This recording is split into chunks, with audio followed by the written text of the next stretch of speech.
Mic check 1 2 1 2. All right, looks like we're good. Hey, what's up, everyone? Thanks for watching Top Class Tutorials. In this video, I'm going to be talking about how I mixed this beat. A little background behind how this came about. I reached out on Facebook and found a producer by the name of Nick Perry, who's out in Huntingsburg, Virginia, I think.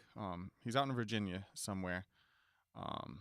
And he goes by the producer name Nick Perry. So if you're out in the area, shout out to Nick Perry. Go follow him, check him out. I'll try to put a link in the description so y'all can go follow him as well. But anywho, he sent me this beat and I wanted to talk about it. He gave me the green light to talk about it. So I want to first play his original processed beat. He sent me the stems to his beat and he sent me 2 different versions. So I really thought that was dope and really thoughtful. And I was very appreciative of that. And he sent me a folder that had processed stems, and he sent me a folder that had unprocessed stems. And, you know, that's ideal for me because if there's anything that I want to change or add, you know, I'll have the flexibility of having just the original raw files and not having to worry about the file being over compressed. And then there's not really much that I can do about that, or I'll end up having to spend more time that I would want to trying to make it sound how I want instead of just doing it the simple way and just getting the raw file. So anywho, shout outs to him and thanks for doing that. So I'm going to go ahead and play the original processed mix that Nick sent me. And the only thing that I have on here is just a limiter just to make sure it doesn't clip going through my system. So here is that original beat.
Okay, cool. So that was Remember Me by Nick Perry, and that was his original process mix that he sent over. I didn't do any volume changes or adjustments or anything like that.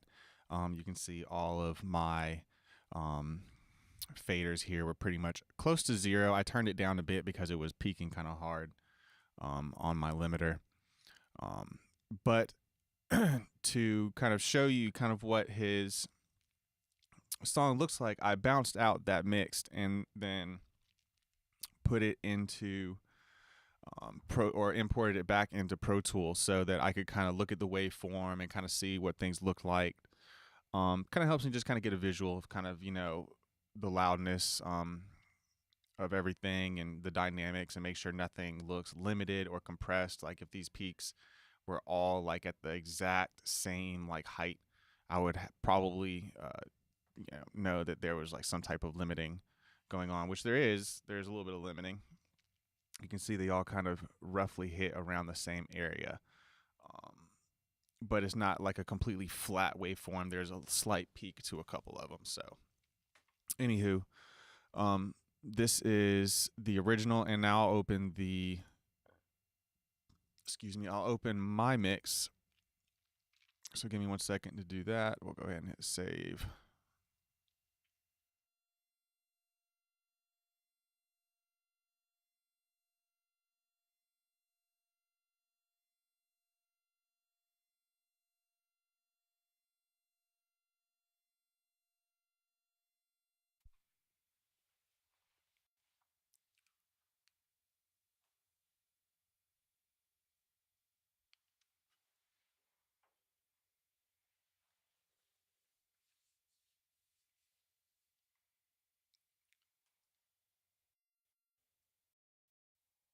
Mic check 1 2 1 2. Okay, cool.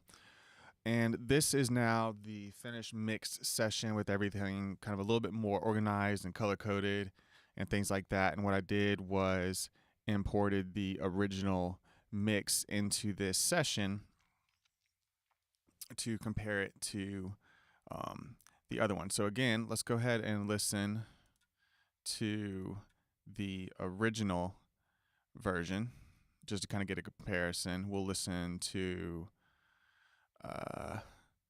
let's say like right here, like right before that, right when like the beat kind of like drops and comes in. So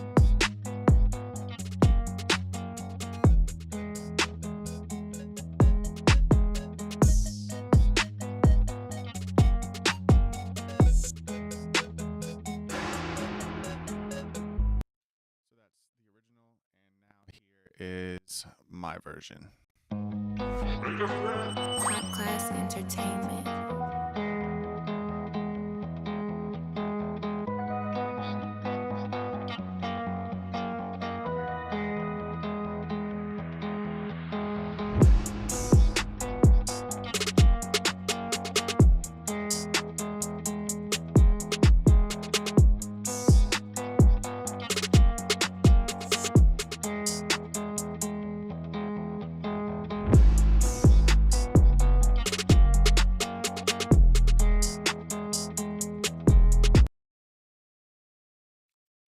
All right, so I ran out of CPU power there, but you get the idea.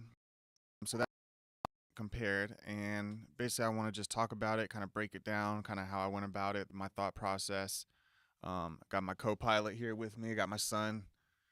So you might hear some screaming and crazy stuff in the background. Don't worry about that. He's just hanging out with me for the day and just chilling in the studio with me. So anyway, I'll just kind of break down this beat and kind of my thought process, kind of the way I did it, as quickly as I can, because there's a lot that really went into this in a very small amount of time. I maybe worked on it for about 4 or 5 hours, just kind of just going through everything, organizing and getting all the editing done. And then I kind of did some automation stuff and kind of played through it a couple times just to kind of get a feel for it. Really, I kind of rearranged the entire beat different than how he had it. And when I listened to it originally, I made mental notes. I already kind of knew, kind of in my head, kind of like the things that I wanted to do. And based off listening from the original, I really liked the drums. The drums really felt tight. I liked his snare rolls that he kind of had going on in there. They just felt like they needed to be more up front. and the guitar. I felt like the guitar needed to kind of be the main component of the song for a majority of the beat, since it kind of came in and it kind of had this. It just kind of felt like it needed to be the main instrument to me. None of the other instruments felt like it had, the lead instrument role. And then also, he had some impacts in there, like the crashes, like the psh, those were like really loud. Um, so I definitely wanted to turn those down. And then he had some other instrumentation that I thought was kind of cool. Like he had some melodies in there, like some plucky kind of synthy things. Um, but I didn't really vibe with those as much. I thought they sounded cool. I'll kind of bring those in kind of later in the session as I'm talking about things so you can hear what I did to kind of mix everything together. Um, and that was kind of it. So my mental notes were, how do I just enhance this and kind of keep the vision? So that was my goal. So I'll start breaking it down here. On my mix bus, I have a couple things going kind of simultaneously. Let's go ahead and mute this.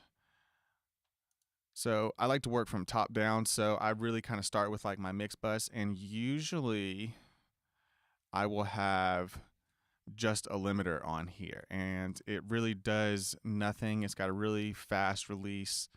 The ceiling is set to -1 or around -1 dB, and that's just to kind of prevent any possible clipping later on during conversions or whatever. And I just kind of set the threshold based off of kind of where I set the kick drum, right? And my kick drum to me always is where like this threshold kind of should be. My kick should be like right at that threshold. And so I'll open up my drum kit here. And this particular beat had two kick kick punch and a kick thump. I want to say I have one at -9 dB and one at -10, so they're around the same. And what I did with one is I put an EQ on here. It was a linear phase EQ. I'll make these active, and then I'll make them inactive.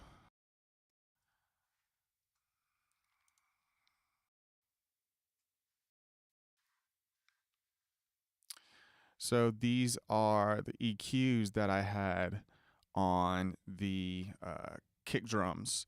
And I did this to kind of enhance them a little bit. I gave a boost around here on one around 40 hertz, and then another boost around here around like 214 hertz. And then I just rolled off some of the top end, everything kind of above 20,000 hertz. And then on this one, I did a little more aggressive. I rolled off everything above around 460 hertz. And then I have this dynamic EQ right here around 113 hertz. That's basically just kind of pulling out some frequencies that I don't like. Now, I have already processed and rendered that EQ into the audio file, because when I use linear phase EQ, I get a huge amount of sample delay. And basically what this means is the processing that goes into doing the EQ takes a little bit of time before it can actually spit the audio back out. So it kind of slows everything else down in your session to compensate, right? Like it's called delay compensation, and it's pretty common now. What is it, buddy? What is it?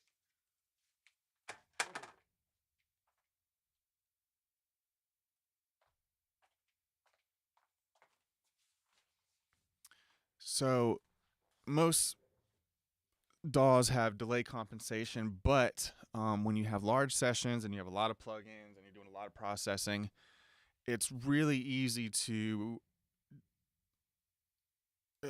like your computer just can't keep up, and it starts to lag, and it starts to make the session sound sluggish and slow. So if you ever have that problem where your session, it feels like it's the tempo and the groove is slower than it kind of originally was, and it feels like it's kind of dragging, you kind of call it swing, I guess, then probably what's happening is your session has a lot of plugins running in it, and there's a lot of delay compensation, and there's so much delay compensation that it's actually causing the beat to play a little slightly bit slower. So to avoid that, I will print or freeze tracks to save on CPU and processing. So I'll show you when I deactivate the EQ that um, delay compensation goes down to 0 again. And that's kind of where I want to keep all of my source tracks, as I like to call them, that feed into my buses, because I do a lot of my processing on buses to kind of help with my computer and things of that nature. So here's the kick. I'll go ahead and play that.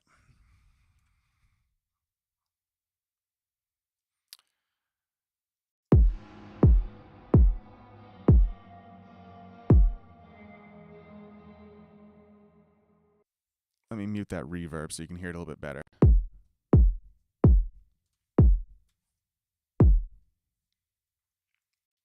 So it's kind of cool. I'll play just one by itself so you can hear how that sounds.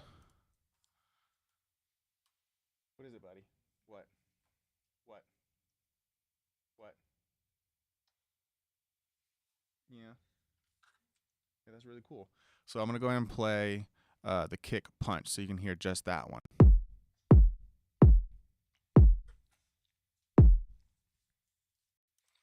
And now here is the kick thump.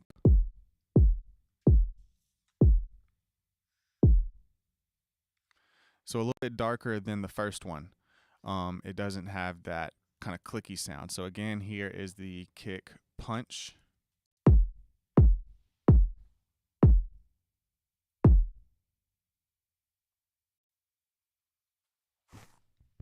And now here is the kick thump.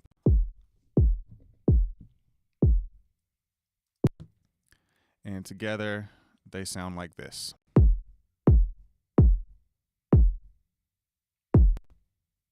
So there's some other stuff going on. I have Transient Master, which is a, I think, stock plugin that comes with Pro Tools. And what I have is a 5% boost on the attack.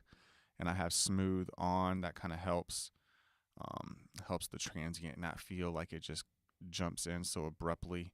Sometimes it makes it sound clicky and almost kind of artificial. So I like to have Smooth on. And then Sustain is really where a lot of the kind of character and change is coming from. So I'll deactivate the plugin so you can hear kick punch just by itself.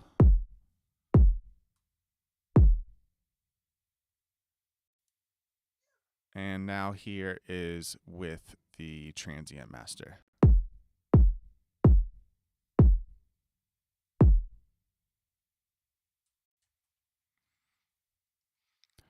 So what I'm also going to do, let's get rid of this because I didn't need it.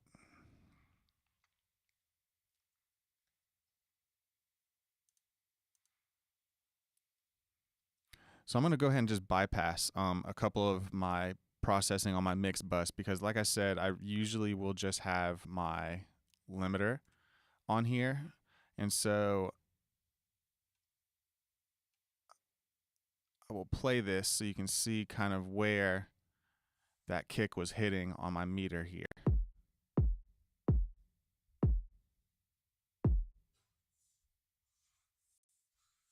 So there's some processing going on kind of before the limiter, but typically what I'll do is start by getting the kick to hit somewhere close to around here to kind of help bring it up to volume. So I'll kind of show you kind of what I mean when I say I do that.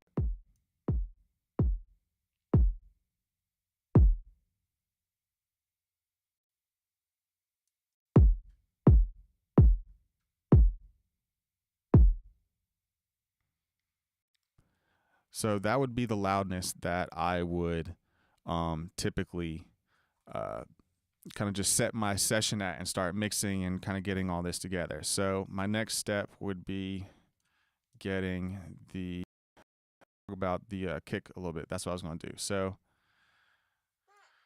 now all I have is just the limiter. Hey, bud, what you doing?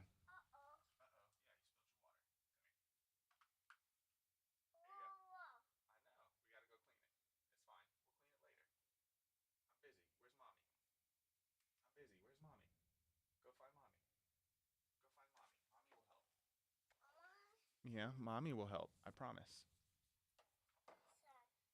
Yeah, I know. Yeah, okay. So here is the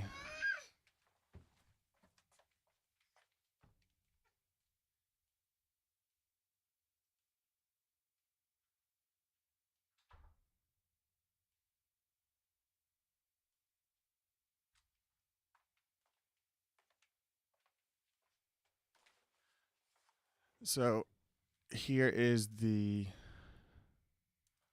take groups off. That'll make it a little bit easier. Here is the with the transient shaper bypassed.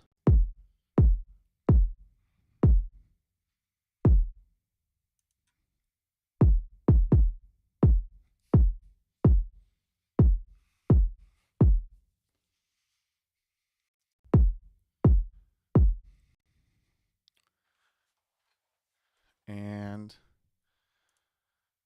now here is kick thump. And on this one, I have the attack turned up to 27%. Sustain, I didn't do really much of anything. So now let's hear what that sounds like before.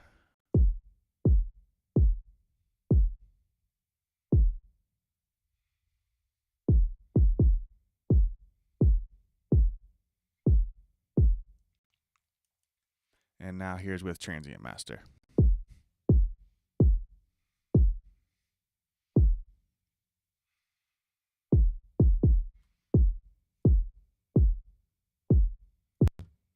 So it sounds a little more punchy, gives a little more kick. So what I'll do is select both of these and I'll play it with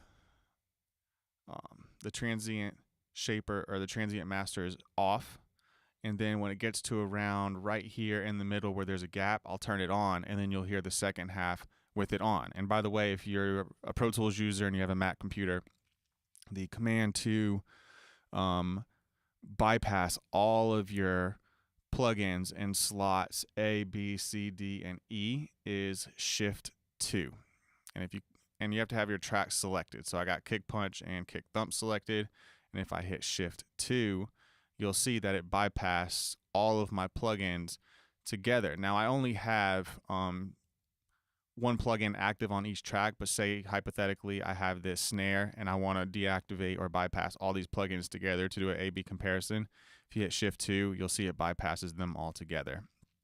And Shift 3 is for the next slot, and then if you want to bypass your sends, it's Shift 4 and Shift 5. So cool little shortcut that you can use to kind of bypass things. So again, I'll play the kick, and I will play it with the transient masters bypassed, and then I will unbypass them halfway through.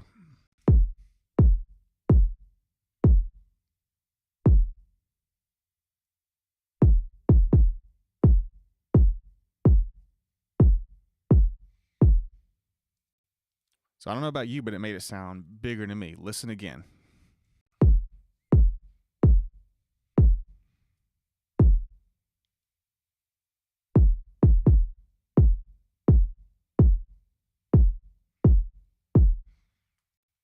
So I don't know if you're listening on speakers, headphones, or your iPhone or whatever, but it really kind of makes the kick feel a little bit bigger, a little bit tighter.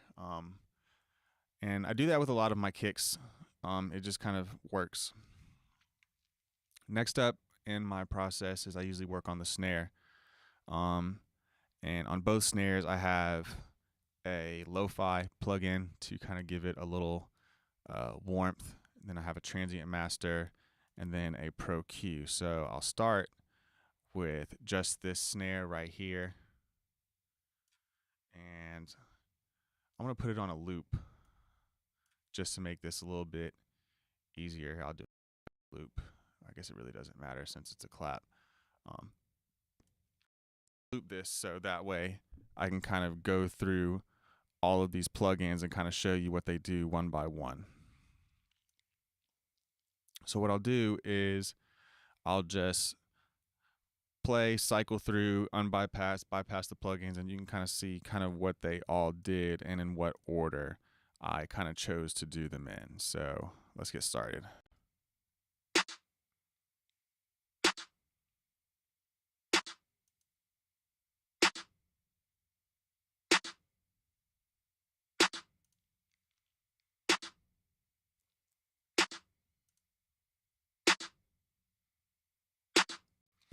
So I have just distortion set at 0.3. It just kind of helps bring out more of that snare sound. It kind of adds some harmonics.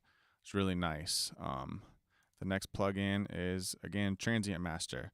Similar, I have the attack set at 23%, sustain set at -50 with smooth. And I will say by default, usually limit is engaged. I turn that off. I don't want to do any limiting. And I did do some gain compensation, so I turned it down -2, pretty much -3 dB. And so here is the before and after.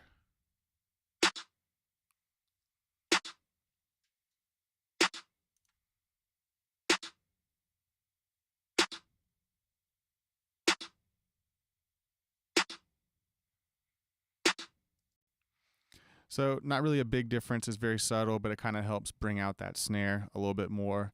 And then the last step was this EQ, which really is doing a lot of work. So here's before and after.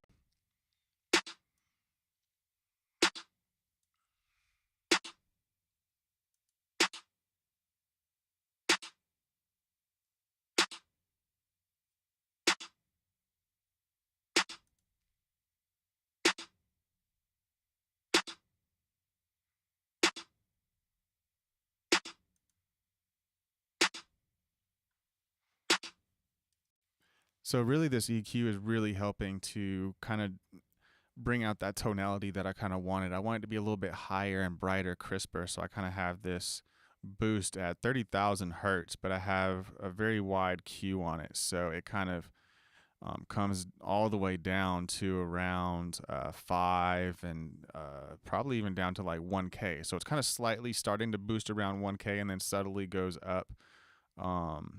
And I have this boosted, let's see, how many dBs? 6, almost 7 dB. So I did quite a bit of boosting kind of on that top end, and I think it was a little more like that. But the other thing I did was I have this EQ right here, which is kind of pulling out that fundamental frequency to kind of make it feel a little more distant and not as close up. So check that out.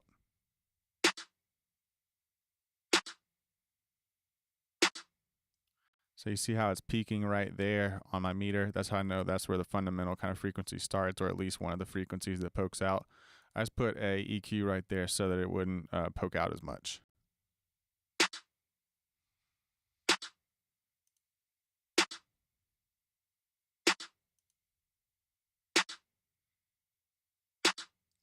And it's pretty subtle. It's only about negative 3.5 dB, so nothing crazy, just a little bit. And now I will play the snare with no processing, and then I'll unbypass all the plugins so you can hear it with all the processing. So here's before and then after.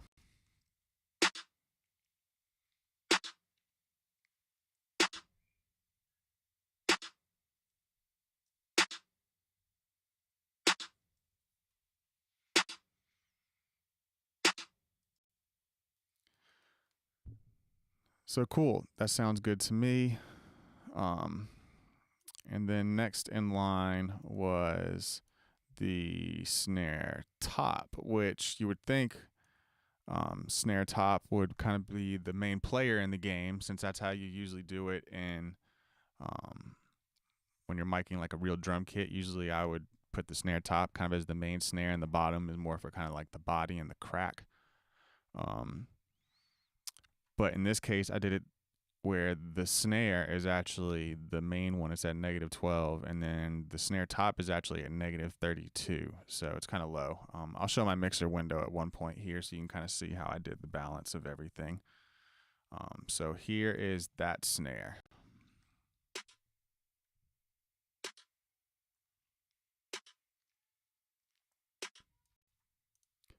And very similar to how I process the other one, I have lo-fi, which is a stock plugin. I have distortion set to 0.2, nothing else. And then the attack and the sustain, I adjusted those kind of to taste, turned up the attack a little bit, little of the sustain I turned down, some gain compensation. And then on the Pro Q, I have pretty much the exact same EQ curve going on here.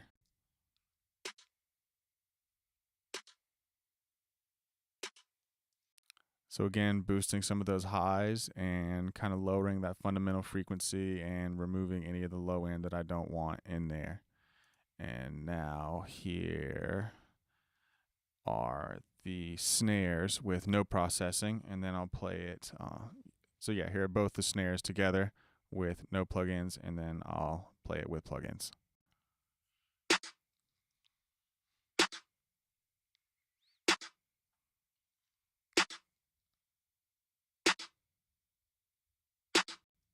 And now here is with all of the processing.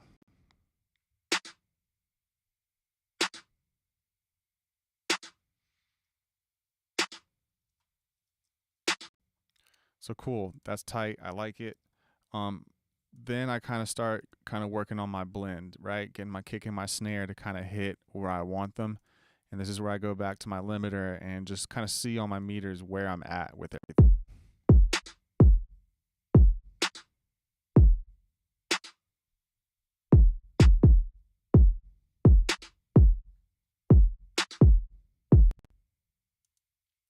I should also point out I have a couple things going on the drum bus too.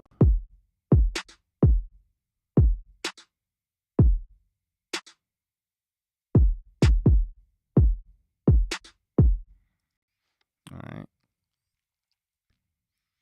And then he's got a couple other things in here like hi-hats. Here, let's just make these all medium. So he's got the hi-hats going right here.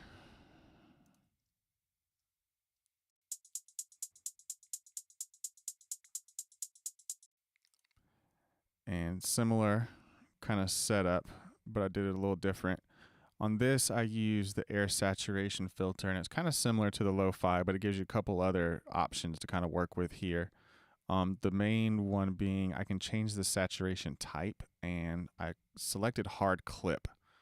I do hard clip on the saturation filter just because it really kind of adds this brightness to the sound that I like. So here, let me take it off. And now here is after. So it just kind of adds this crispness that I like. And then I followed it with lo-fi at 0.2 for a little of that saturation and distortion together. Next, the transient master, once again, with the attack and the sustain. A little bit different than the other plugins. So check this out. This is before.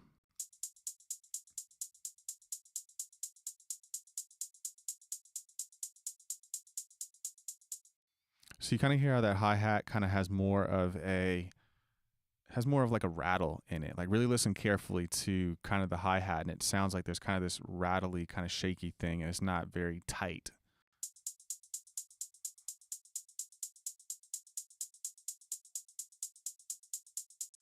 So I wanted to kind of control that a little bit more, and here is what I got with the transient master.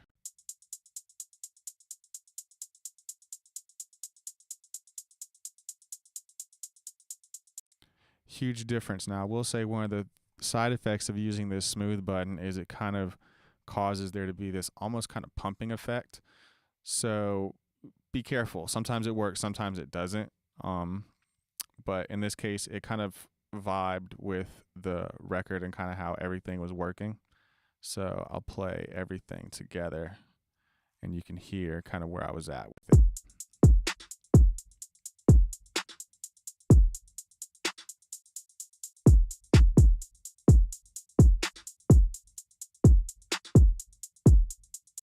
See what I mean? It makes the hi-hat feel just tighter, more part of like the groove.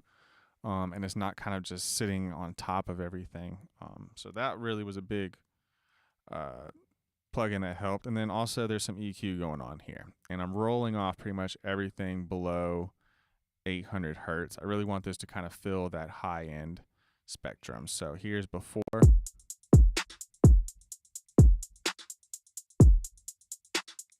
and after.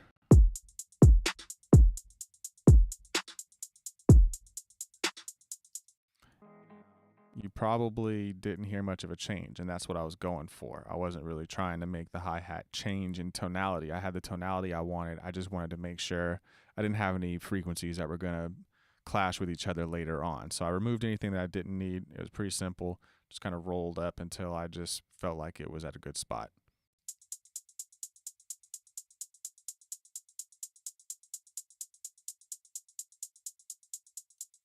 So you hear how right there it sounds really thin. From that point, I know I've gone too far, and I just roll it back until it sounds just like how it kind of did before. It doesn't have to be all the way.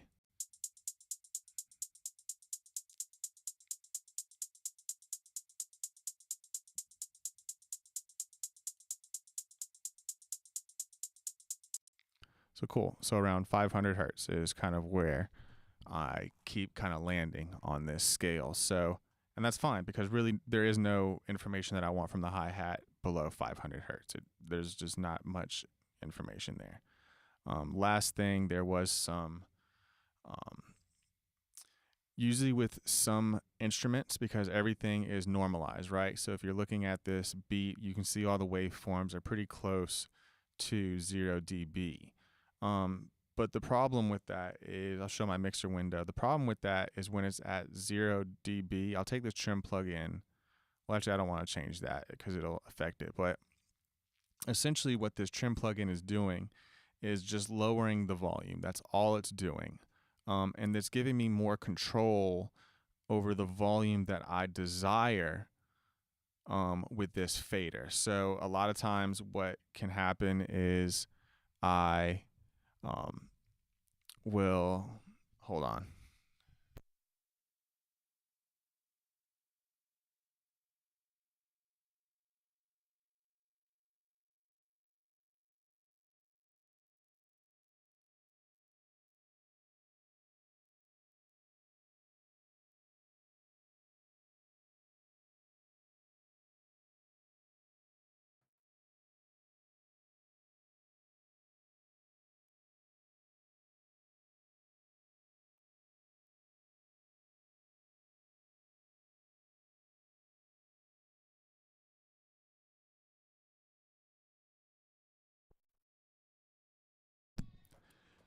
So yeah, I have this trim plugin on here to just compensate for the volume. So I'll take it off so you can hear how loud that hi-hat becomes in the mix of everything.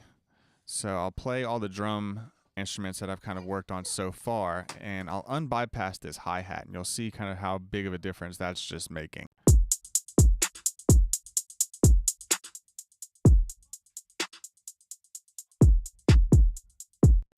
And what that's doing is essentially it's giving me the flexibility to, when I move this fader up or down, it's adjusting the volume a little bit more closer to kind of what I'm looking for. So let me see. I'm at negative 8.2. I'll just have to remember that. So I'll take this plugin off and you'll see what I'm talking about.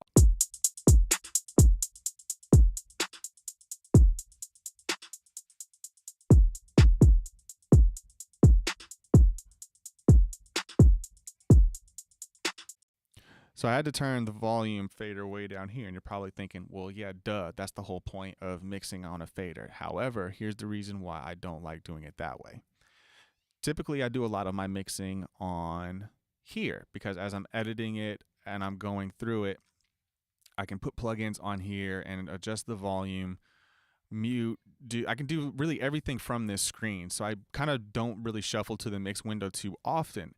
And the issue is when I'm trying to get the volume just right and I'm clicking on the fader right here, look how tiny this little fader is versus this ginormous one right here. So I can really get a better visual of where I am on the fader here, but on here it just doesn't feel quite right. And there is a command that you can use where you hold down command and it allows you to bring the fader down. But I mean, look at where it's at now. Like if you can kind of just look at where I'm holding this fader, it's at negative 33.8 dB. And this fader looks like it's basically all the way down. And visually, if I go to the other one, there's still a little bit more room to go here. And that's really kind of why I engage my trim plugin, which I'll turn that on now. And so now I get this ability to kind of move the fader a lot bigger gaps and bigger areas right here and get closer to the sound I'm looking for. So now you'll see I can kind of work from this window a little bit tighter.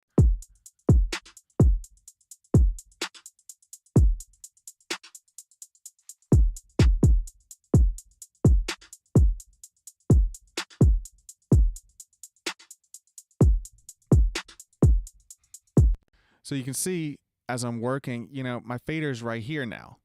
And I kind of get a better visual of kind of where I'm at volume wise, as opposed to the other way where it looks like it's completely down in my edit window, but I have a little bit more room in my mix window. And so that's just one of the things that I do. There's really no difference in the way of doing it. That trim plugin is not adding or changing anything. It's not a significant game changer. It's just the way I like to work. So I just wanted to explain that. So now that I got my hi-hats together, I kind of look at all the other instruments as kind of just kind of whatever instruments, really kind of like the kick, the snare, and the hi-hat. Maybe like a couple other instruments. There might be some other like percussion layers that, are cool. But that's kind of it. But one of the instruments that I really liked was this off snare that he put together. So I'll play the off snare, and I really like that off snare. I did a change in the composition a little bit, but I liked his way that he did it. So I'll play that.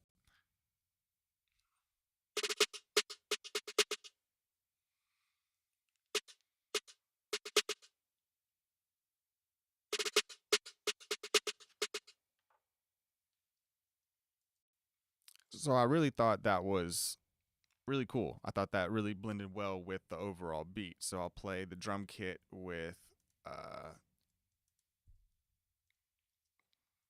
everything that I've mixed so far.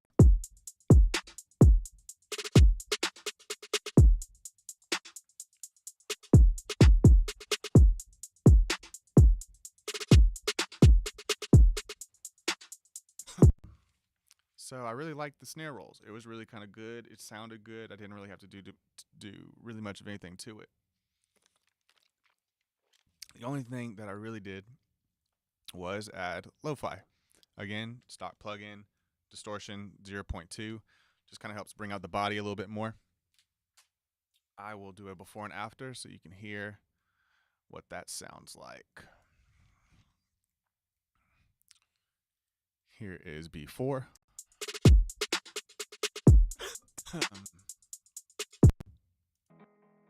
Let me set it up right.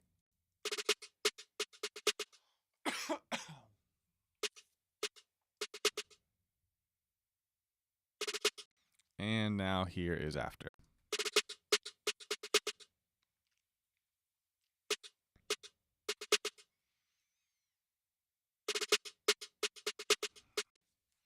So it just kind of helps bring out more of the body of the snare. What I'll do is I'll play like a shorter area and you'll get a real good vibe of what it's doing.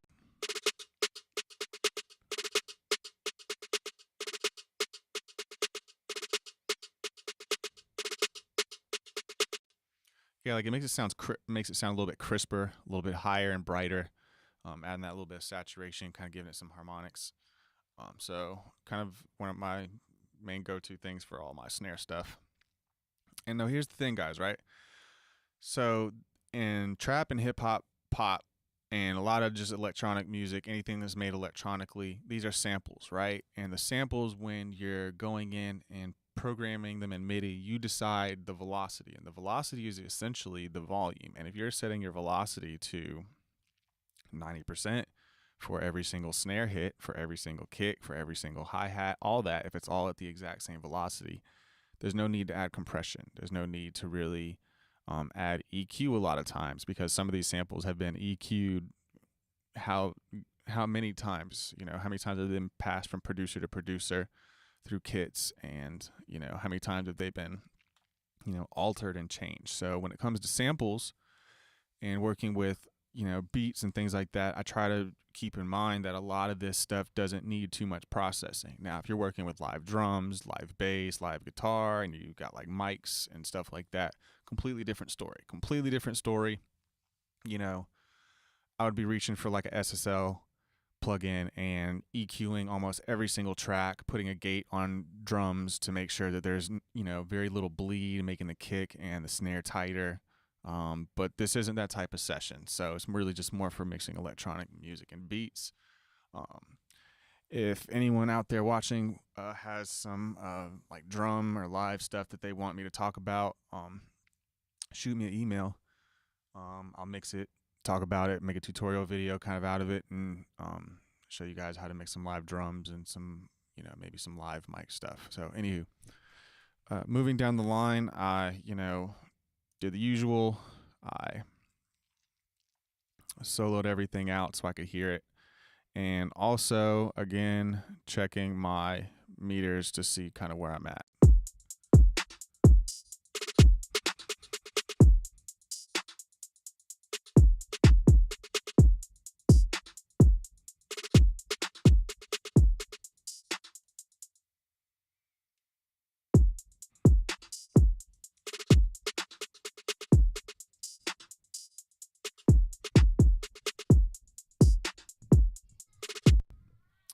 So something else I'll mention that I do a lot in the process, you guys probably won't be able to hear this. No, you won't be able to hear it because it doesn't feed back in. So what I have on my monitor controller is a mono button, and it sums my left and right channels into just one single channel that plays through all of my speakers at the same time. And that's a good way to check your stereo phase. And so I'll do that, and when you do that with the drums, you'll really find out kind of like what instruments clash with each other. Like really on drums, everything should not really change much at all. There should really be no change. So if you do hear a change, there's something going on with the left and right channel in their phase. So if you are at home and you have a mono option or something of that nature, switch it on, and I'll go ahead and play these drums now, and you'll hear how it sounds in mono.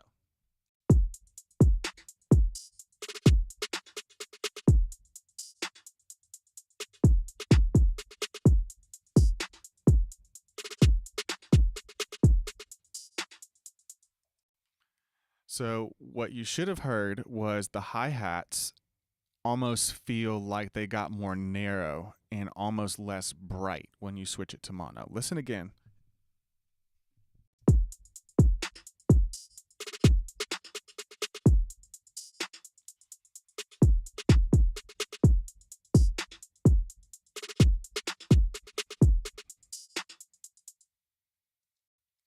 So they definitely sound like they get more narrow, more tighter, more kind of centered, and more focused. But something happens when you take it out of mono, they sound brighter. And so that leads me to believe that there is some processing happening on those hi-hats that's making them sound different in the left and the right speaker. There might be some imaging or something like that going on, but it just lets me know kind of what's going on in the mix in the stereo field. I also have a ride and a open hat here. The lo-fi is doing the exact same thing. There's a roll off, just kind of getting rid of any low end. The similar thing on this ride, but one thing that's different is I have everything kind of rolled off under 13 kilohertz. So I'll do a before and after on that so you can maybe hear what that sounds like.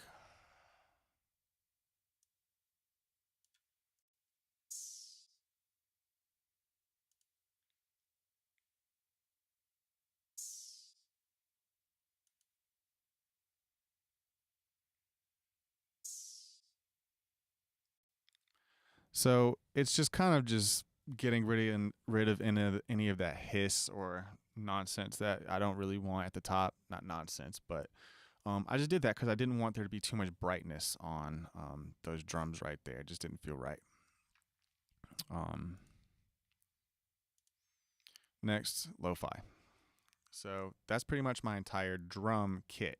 And I start with my drums, usually just getting those together volume wise. So you'll see I don't have them just static like how they were in the original. I have kind of some changes here. The snare have turned down quite a lot, considering. And then I also have the other instruments kind of layered like this. So anyway, I will play my drum kit all together so you can hear what that sounds like.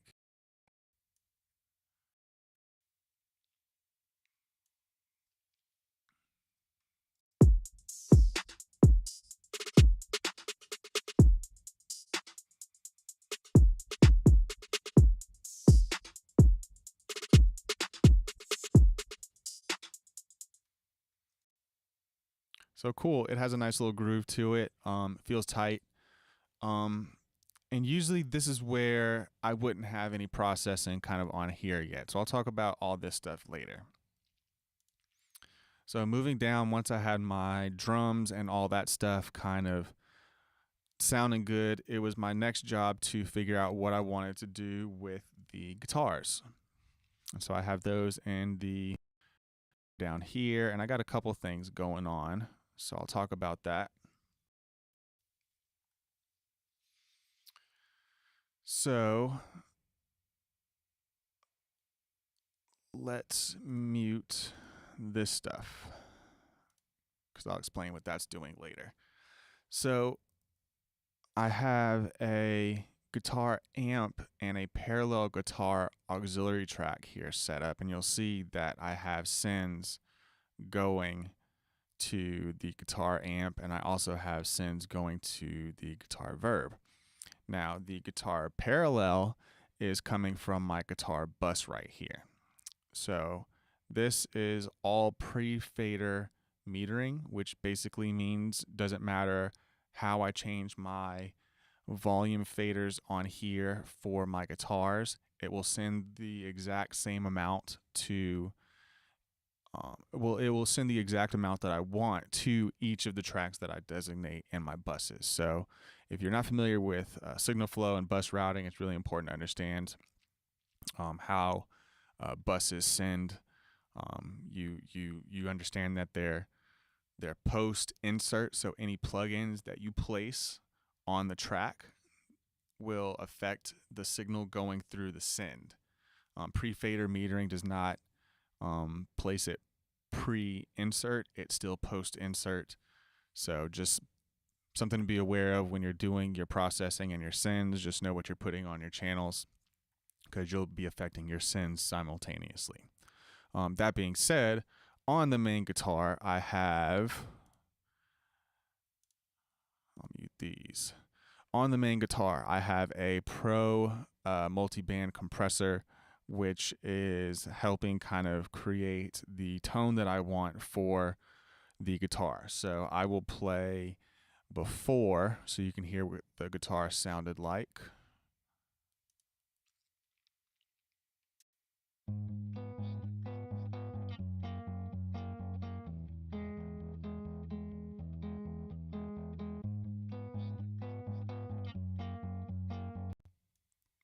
So it kind of has a little bit of a space already in it. There's a little bit of reverb.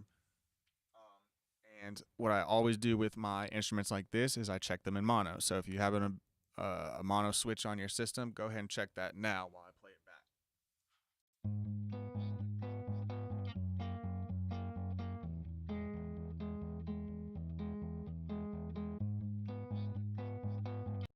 And there was absolutely zero difference, which tells me this is a mono signal.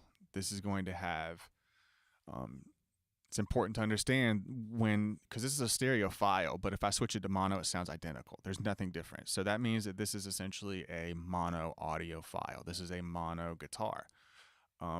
I could have split this into a mono signal, but I decided to leave it in stereo. Um, Now I have the first plugin on here is the Pro Multiband Compressor from FabFilter. Really great plugin, but it is very CPU heavy. I'll show you. It is actually adding about 800 samples of delay. So I'll go ahead and play that.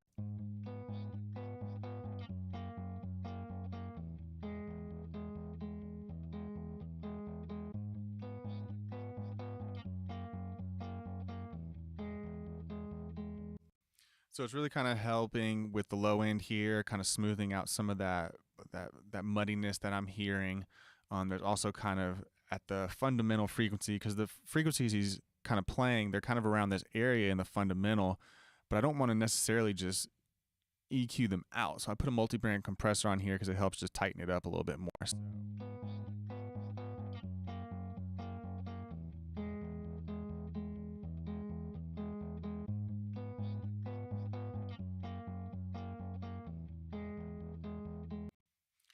So I just didn't want that low rumbliness in the guitar because I didn't want it to conflict with the bass or anything like that, but I didn't want to completely remove it. So just putting a multi-band compressor, and then also kind of on the ticking part, kind of like when you're plucking those strings, there's kind of this like plucking kind of irritating sound. So here, check that out. I'll solo this band so you can hear what I'm talking about.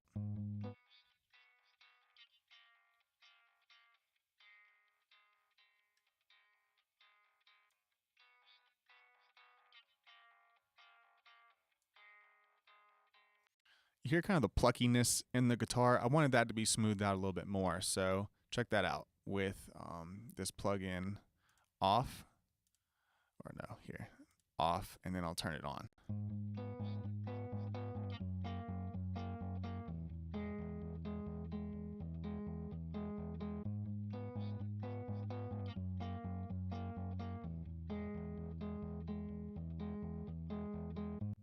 Super subtle. It's not changing the tone, and you can get really carried away with that Pro Multiband compressor. You really want to just take it down 4 or 5 dB because there's just frequencies that you don't like. But if you do that, it starts to really kind of sound just not like the original performance. So it's about just taming those areas. The next thing I'll do is add some saturation. So I'm using a different saturation that I did on a previous plugin. On the other one,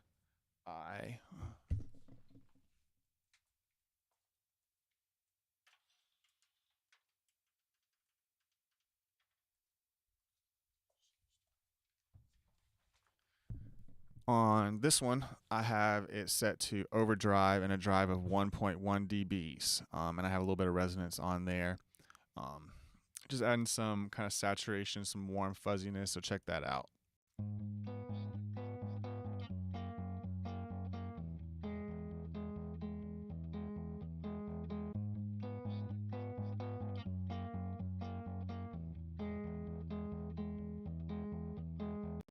So just adding a little bit of saturation just to kind of help it out. Now here's the big game changer right here, this H delay. So I have this H delay directly on the guitar track.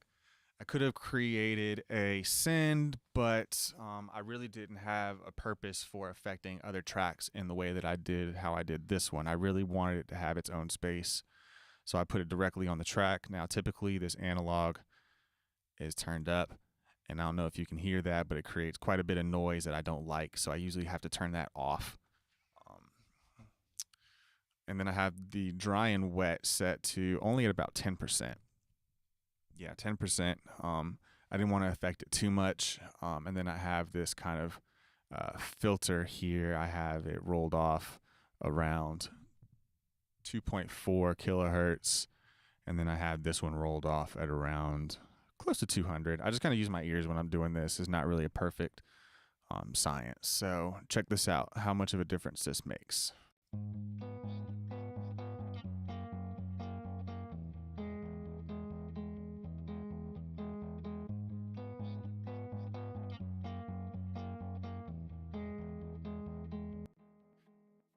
I mean, even when I press stop, you can hear that guitar echo kind of echo out left and right, and that is creating our stereo field now, right? Remember, when we switched it into mono, if you have the ability, the left and right channel are not different at all. When you sum it up, it sounds identical. So by putting this plugin on here, it gave me the ability to create a stereo kind of image of this guitar. And that's really kind of helping create the depth for this song. So check this out. If you want to listen to this in mono and kind of switch back and forth, you'll hear how much of a difference this H delay is making in the stereo field.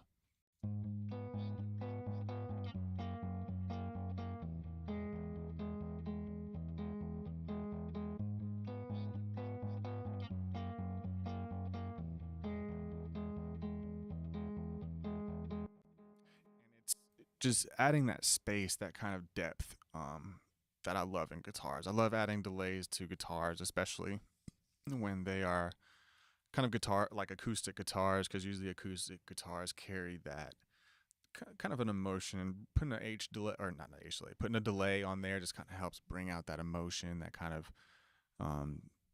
that rhythm and that groove. And I have it set to just my host BPM at quarter notes.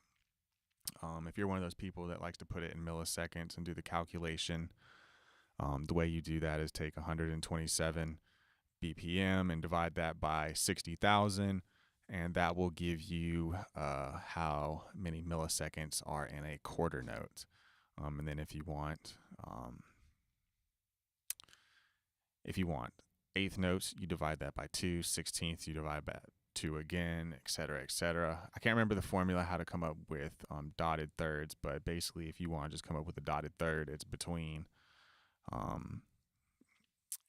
like the quarter note and a half note. A dotted quarter note is basically between a half note and a quarter note. And again, I got the filters going on here, which is kind of helping it sound like it's more in a distant space. If I had the filter off, it would really just sound like a tape delay echo almost. It would just sound just straight up like a repeat. And the last thing that I have on here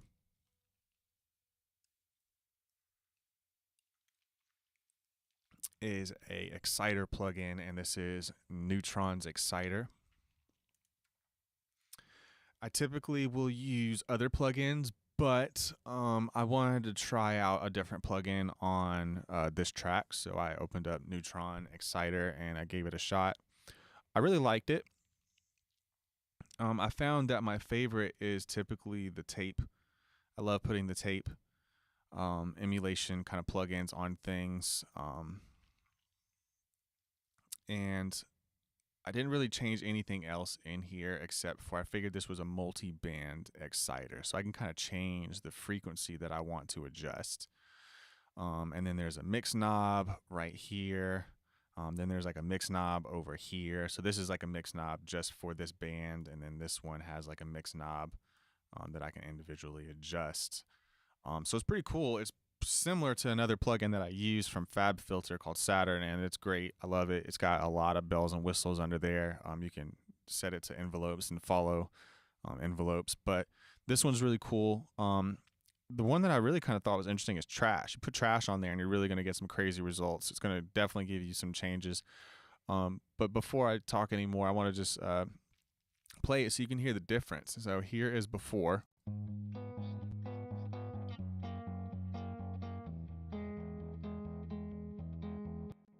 And now here's after.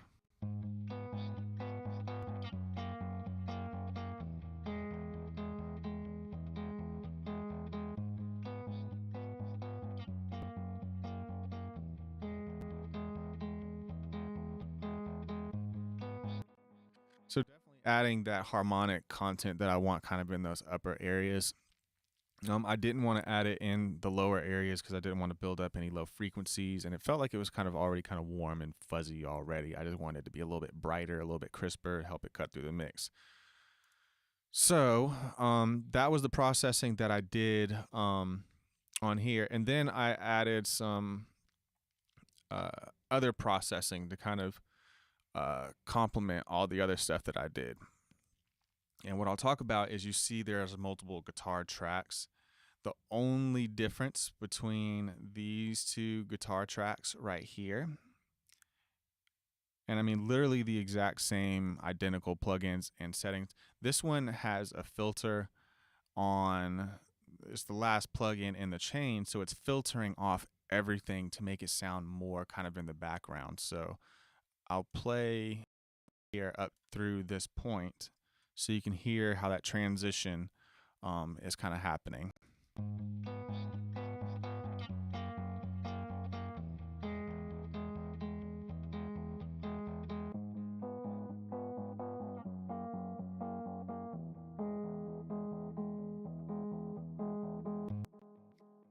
It just makes it sound more distant, more in the background, kind of more ethereal, I guess. I don't know if that's the right word, but it's what I wanted it to sound like, kind of just give it a vibe. And so that's the only difference. And then there's this guitar that kind of on, which is kind of this, it basically just sounds like the guitar was reversed and added some other kind of cool stuff in there.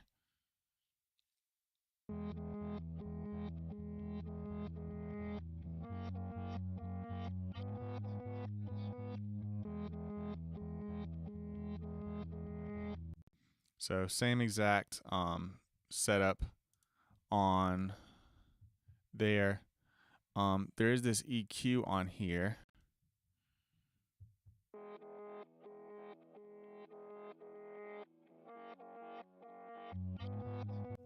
That's kind of rolling off and taking some of that bottom end out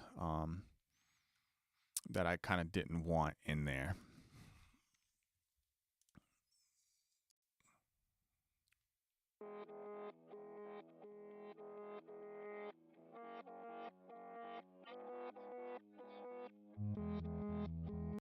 So you'll see it's really kind of just taking out a lot of the low end muddiness and making it kind of sound more kind of telephonic is kind of the word I kind of like to use, like telephone effect. It's like the common effect in, you know, hip hop stuff.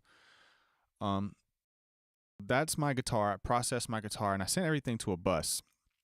And from there, I put an EQ directly first in my bus because I wanted to start handling and taming some of this low end buildup that I was hearing and that I knew I was going to have to, you know, deal with later on.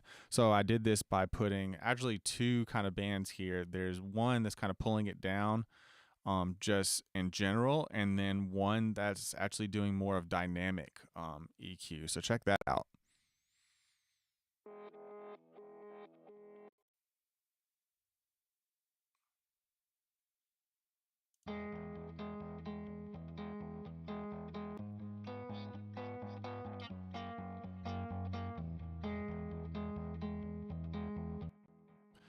You really hear how it pushes back the guitar more than anything. Listen to how the guitar feels like it gets pushed back more into the background.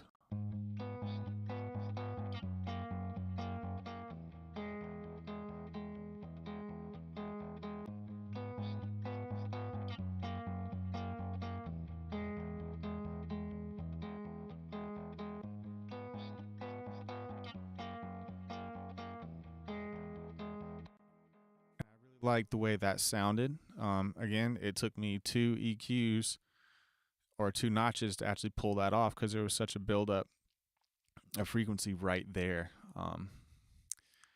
Next, followed it up with a little lo-fi, same thing, 0.2, 0.3 distortion, just to kind of give it a little bit of color. And then there is a compressor on here that is actually side-chained to the kick. So I'll go ahead and talk about that now. And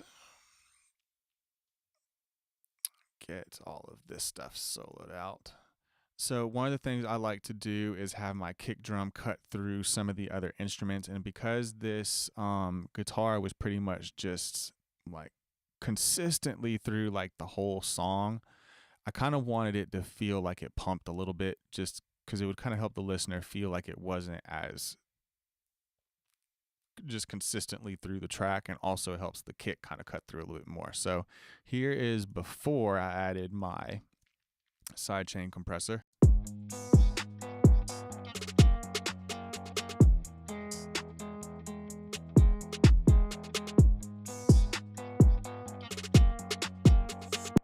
And now here is after.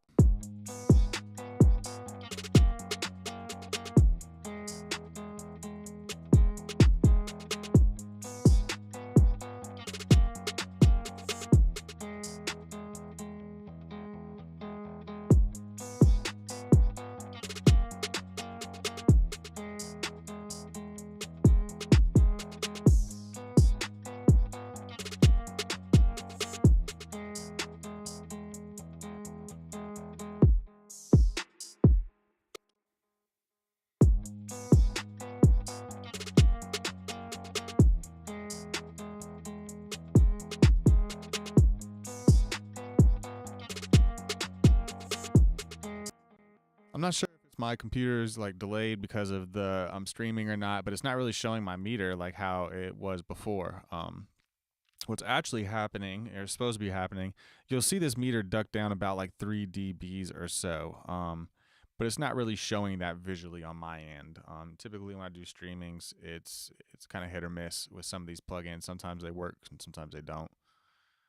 This is a stock plugin, by the way. But what's really happening is it's kind of ducking the guitar a little bit, so it kind of makes space for the kick. So here's before.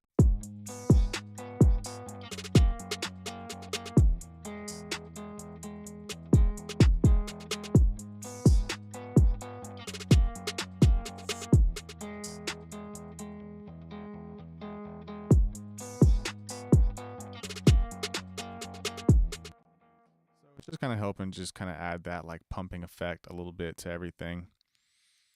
Um, Another thing I got going on in here that I talked about that I haven't gotten to is there's an amp that really is adding a lot more character to this. And it's really kind of helping this song. So what I'll do is just solo out.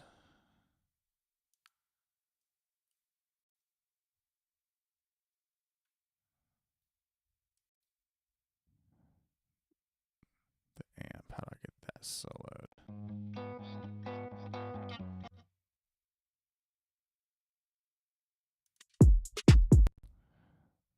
Give me 1 second here.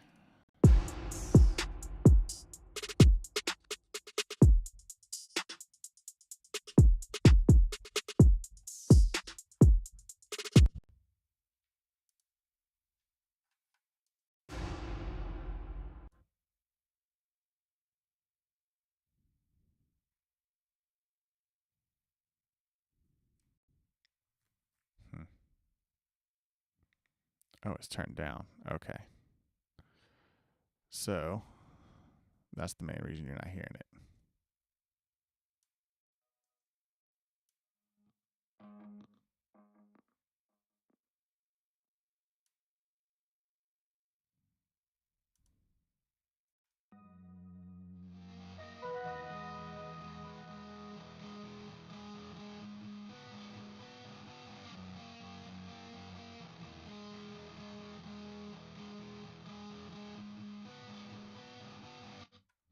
So I have that guitar amp automated. There's a here that's controlling it, and I think I decided to only just slightly use it just in the little kind of chorus right here, but ultimately I think I just decided it wasn't working. So the volume is turned all the way down pretty much on the entire track. But I did have a guitar amp kind of set up here that kind of adds some character to it. So check this out. I'll play the guitars together and you can hear what I'm talking about.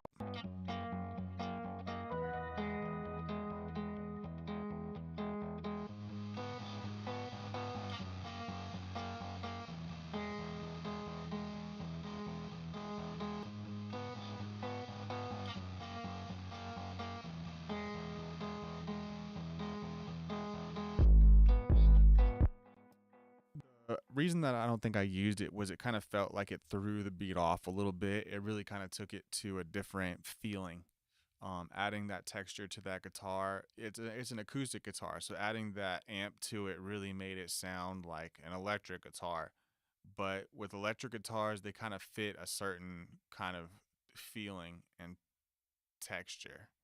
Um, it really just felt like it took away the original emotion of the song. So check this out again. I'll turn it up and you kind of hear how the acoustic guitar should be kind of the lead, but then all of a sudden that guitar amp comes in and it really feels like it kind of gets thrown off a little bit.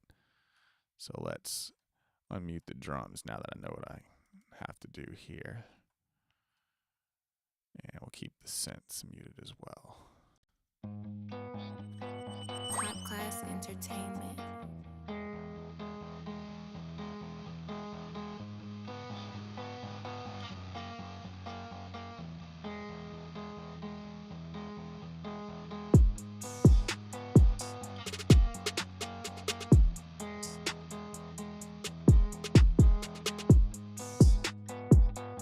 It just feels like it takes the energy away from the original kind of vibe. Doesn't feel like it has the same energy, same type of vibe. So I left it in here and left it all engaged so I could, I guess, use it later on. What I usually do is do like automation it up in areas that like I want it to be there. That's what I did actually on this parallel guitar, which I'll talk about next, and I'll show you that. But on this, it looks like I just kind of had it down. So we'll mute that. As a matter of fact, I might just, I'll leave it active because I want to leave it active.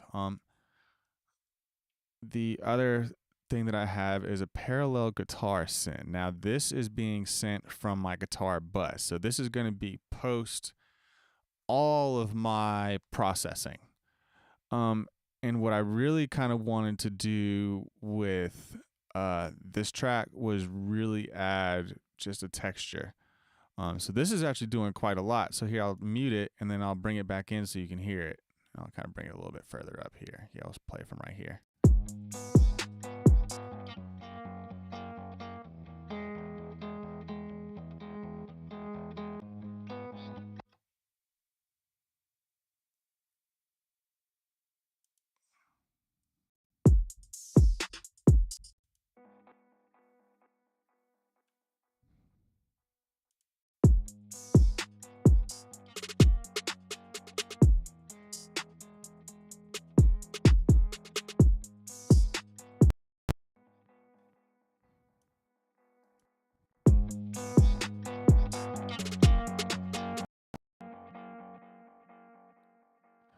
On this track, what's happening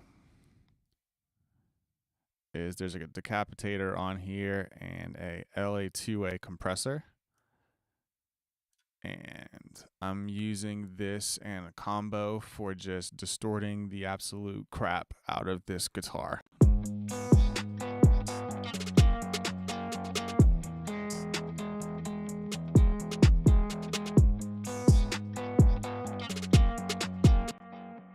Versus the original guitar.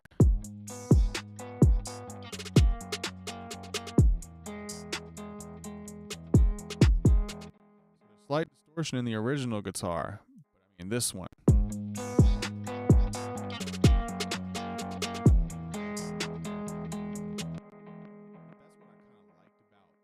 This particular setup with the parallel guitar, because it really kind of added that texture that I was kind of going for. I wanted this gritty, kind of nasty, kind of distorted texture with the guitar, but I didn't want it to be like an amp where it just sounded like it took on like this rock guitar kind of feel. So that's how I kind of accomplished that. And then I got some automation lanes here that it's following. So it's playing kind of a little more moderately right here. And then right where the hooks come in is where it's really playing the most. So I'll play a transition point. So I'll play right here from the pre-chorus up into the chorus when it comes in, so you can hear what that's doing.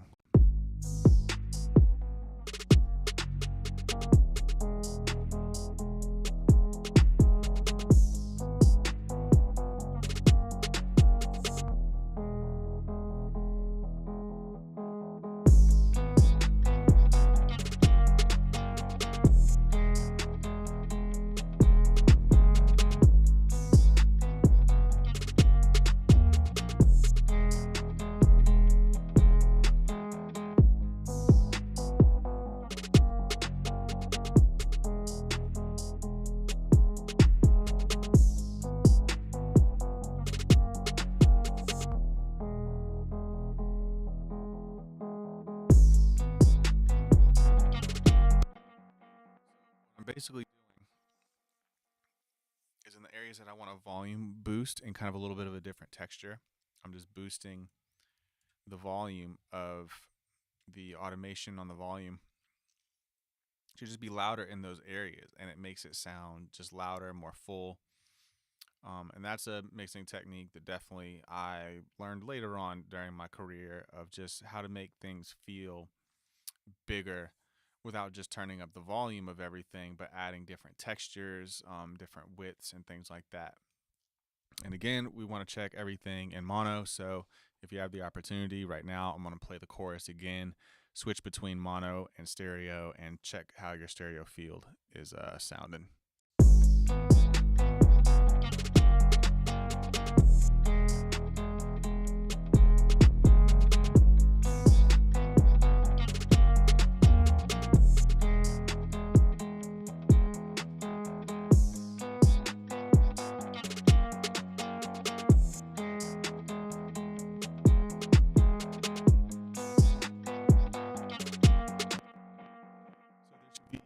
Very minimal difference, except on maybe the guitar where the delays are playing, and that was intentional. So, um, we're sounding good, feels right. Um, so I got my drums and my guitar. Next game plan or the next instrument in this process is going to be like my bass and my 808. And it's kind of a it's not like I like as I'm going through these instruments, I keep them all in together. It's a constant just kind of moving things around for me. I probably the volume of these faders kind of as I was going back and forth. I wish I could really do these streams live as I'm mixing it, but unfortunately, I get CPU overload errors all the time, and it slows down my process. And I'm all about efficiency. I got to do my job to the best of my ability, and it slows me down. So I can't stream live yet, but hopefully in the future I will be able to, and people can kind of just tune in, check it out, vibe out. Um, so moving on with the track, next thing I got going on is my 808s,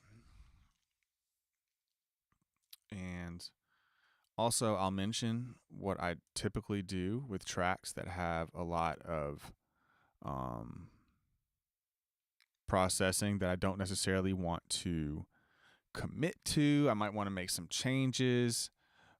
What I will do is freeze them up to certain inserts. So this Pro multi-band compressor and a couple other plugins are adding quite a bit of delay.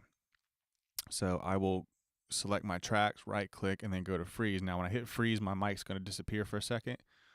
So I'll go ahead and hit that. We'll wait, and then I'll be able to move on once the computer's done rendering these tracks.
All right, cool. So now these tracks have basically been rendered and there's less delay compensation to worry about. So it's important to keep an eye on that, see kind of where your tracks are with everything. I like to use plugins that are minimum on CPU and don't provide a lot of delay. Now, moving on, we got to the the 808s. So 808s are really important for me. I have a EQ on here just to roll off any low rumbly stuff below 20 hertz. You might be saying, why would I be taking away the low end? Well, the truth is, low end really doesn't exist in the 20 hertz area. We don't perceive it the way that you think we do. When you hear bass and low end in records, and you're like, man, that sounds super good. There's so much low end. It's usually everything above like 40 hertz that you're hearing. There might be some records that they have that they're really pushing that hard, like 30 and like that 20 hertz area. But it's tough to recreate those frequencies. 20 hertz through your speakers, that's a really low rumbly fat sound. So I usually try to roll off below that. So that just cleans up the sound a little bit, removes any mud that I don't want. And then same thing, just anything below like 2K. It's a kick drum. I don't really want anything in there that, or not a kick drum, it's a bass or an 808. There's nothing in there that I really want. Or two. There might be some kind of frequencies if there's like some harmonics in there. So I don't roll off. I kind of look and see. So here is with the EQ.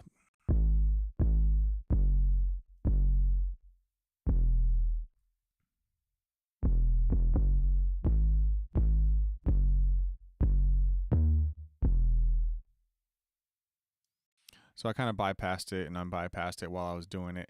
It's a subtle difference. You can kind of hear some of the high end kind of disappears, but not a lot. The next plugin that I use is called MV2. It's a plugin from Waze, and it basically stands for max volume. And I like to use this on my kicks and 808s because it really it works different from a compressor. It pushes up the signal that's low, I think like on a 1-to-1 ratio, and it's super fast attack release. And then it's also got a threshold kind of on a high level that kind of determines like what is the highest point that you want this signal to sit at. So it's kind of like upward compression and downward compression simultaneously. So I will play that with the 808, or I'll play it with the plug-in bypass, and then I'll unbypass it on the second half of the 808.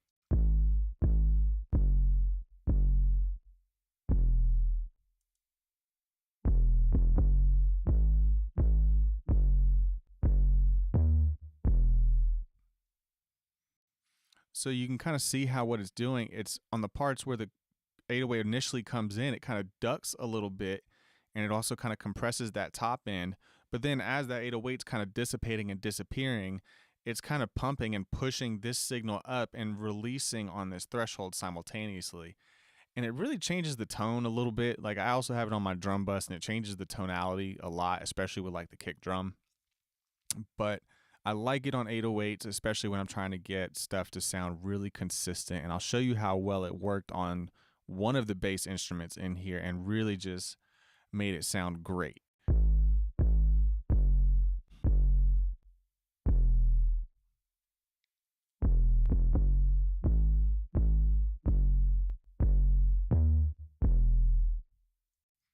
So it kind of add that initial kind of punch a little bit too.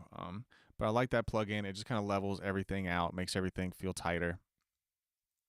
Then I have lo-fi. So I've removed some frequencies that I didn't want. Now I kind of want to introduce frequencies to the stuff that I did like. So this is just adding that harmonics again.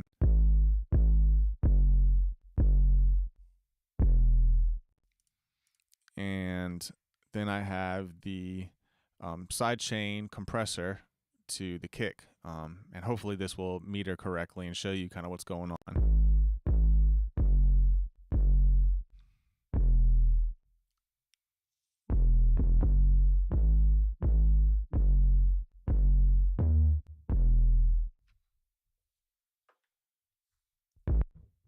Yeah, it's just not showing it correctly. It's kind of skipping a couple times, but it's essentially just side chaining the 808 when the kick comes in to just leave space for the kick and make it kind of feel like it kind of moves a little bit.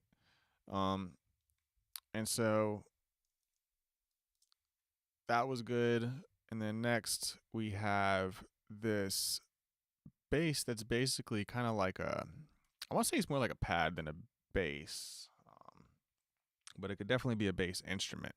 So check out how this bass sounds right here.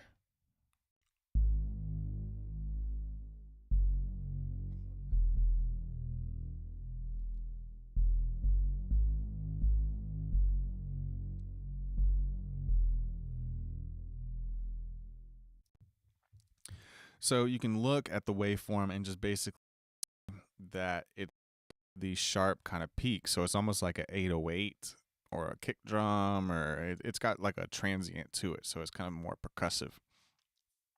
And I'm going to show you how kind of MV2 can really kind of help with that. So first thing was first, get rid of stuff I don't want in the frequency spectrum. So I rolled off a lot of the highs, a lot of the lows, up to 30 hertz. And this is at about 370 hertz. So here's before.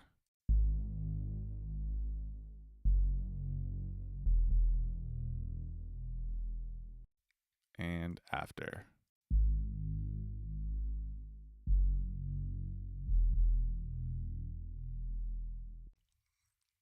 So helps with that kind of initial impact as well.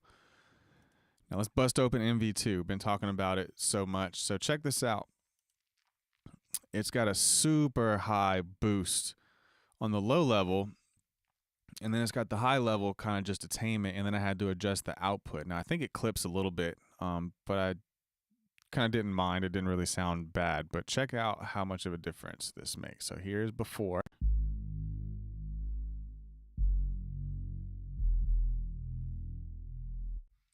And now here's after.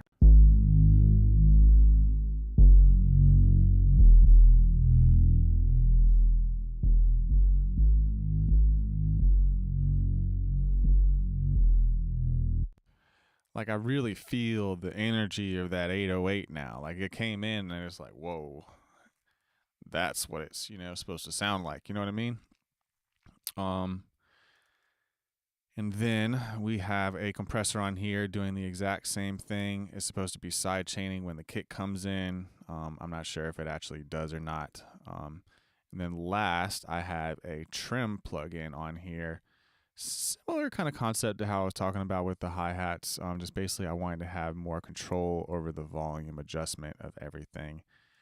And with my drums and everything, I will play kind of all of like my 808 and my bass here together so you can get the vibe and see how it all sounds together.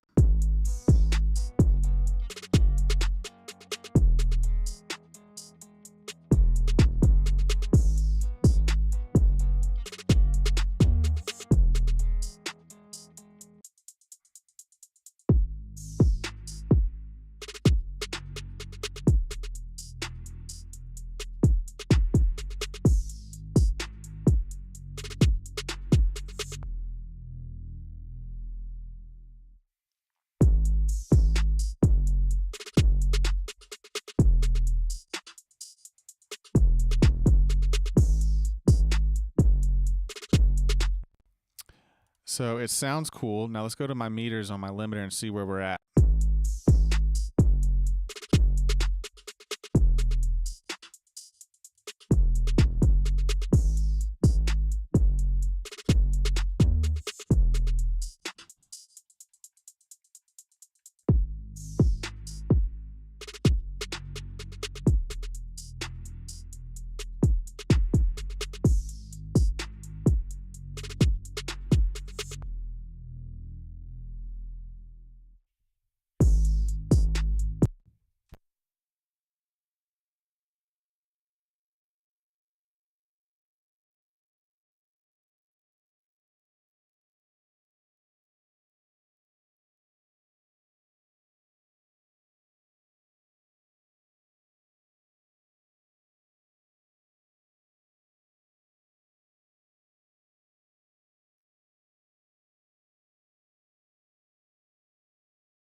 Sorry about that. I had to talk to wifey about something. So, uh, where was that? Where was that? Okay, so the bass and the 808 sound cool.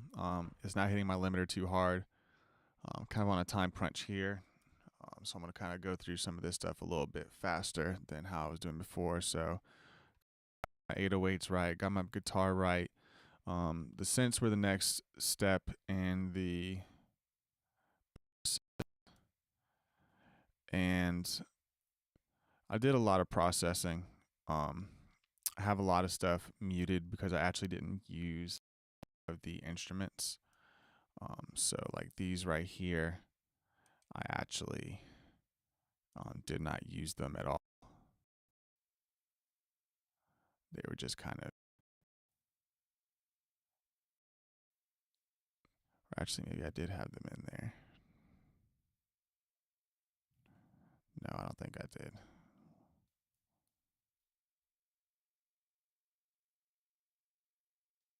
But it looks like they should be.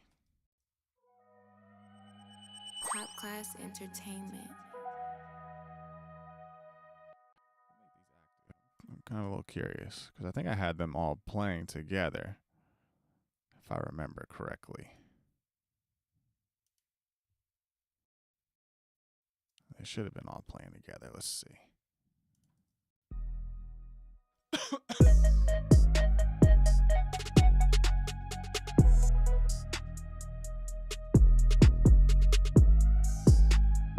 So I actually had those two muted. Everything else was unmuted. Feels that sounds about right because I think I remember these two were the ones that I kind of just didn't have the most. Wasn't a big fan of them, so I kind of left them out. I will make those inactive.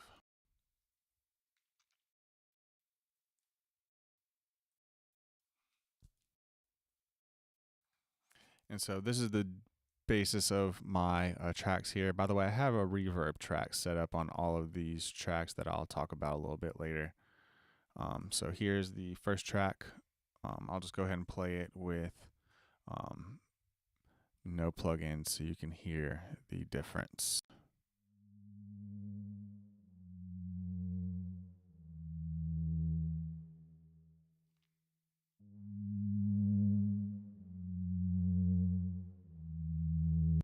And here is after.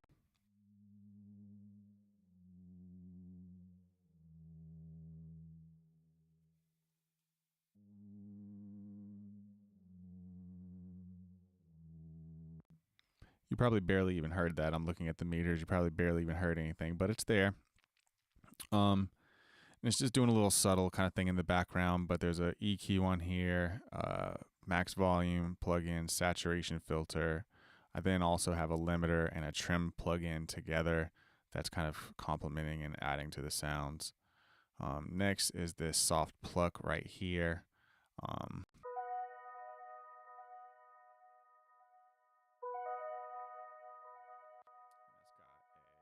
Delay plugin on here, an EQ and a trim plugin. I'll play it before and after.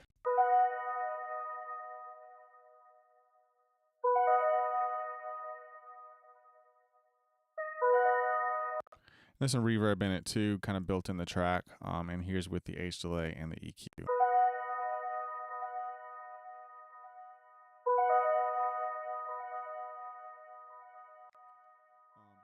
I was checking my mono and I added that H delay on here to kind of do a similar thing that I did with the guitar. Then I added a trim plugin to kind of help me for volume balancing options. Next was this track right here, which I believe is similar to the soft pluck, but this is just a higher version of it. Oh, so I remember this one. So this is actually kind of cool. I have a little altar boy on here that's actually making this higher than the other. So originally, they both kind of sounded the exact same.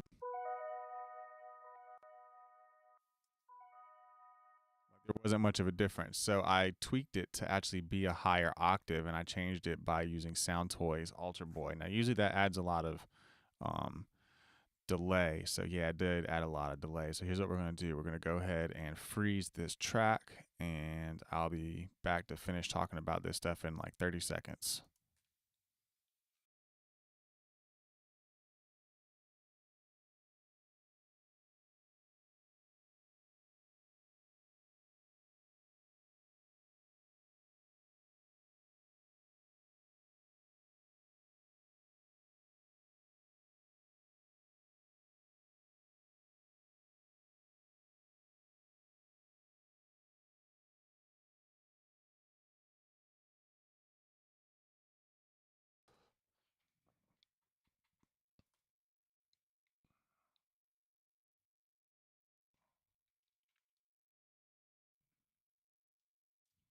Okay, cool. Track is frozen. You can see that there is not a lot of delay compensation, and it helps the overall session. So that track's good. And then we have this Juice World Siren was really kind of cool to me. I liked it a lot, so I tried to kind of make that kind of like the secondary instrument um, with the guitar.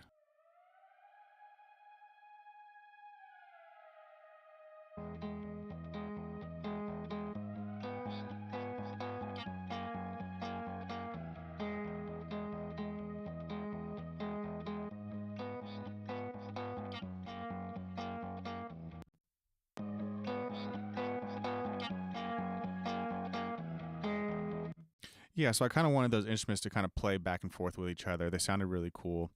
Got a max volume plug-in on here, and then I have a EQ on here, and then finally with a trim plug-in, and then I also have some reverb on here as well.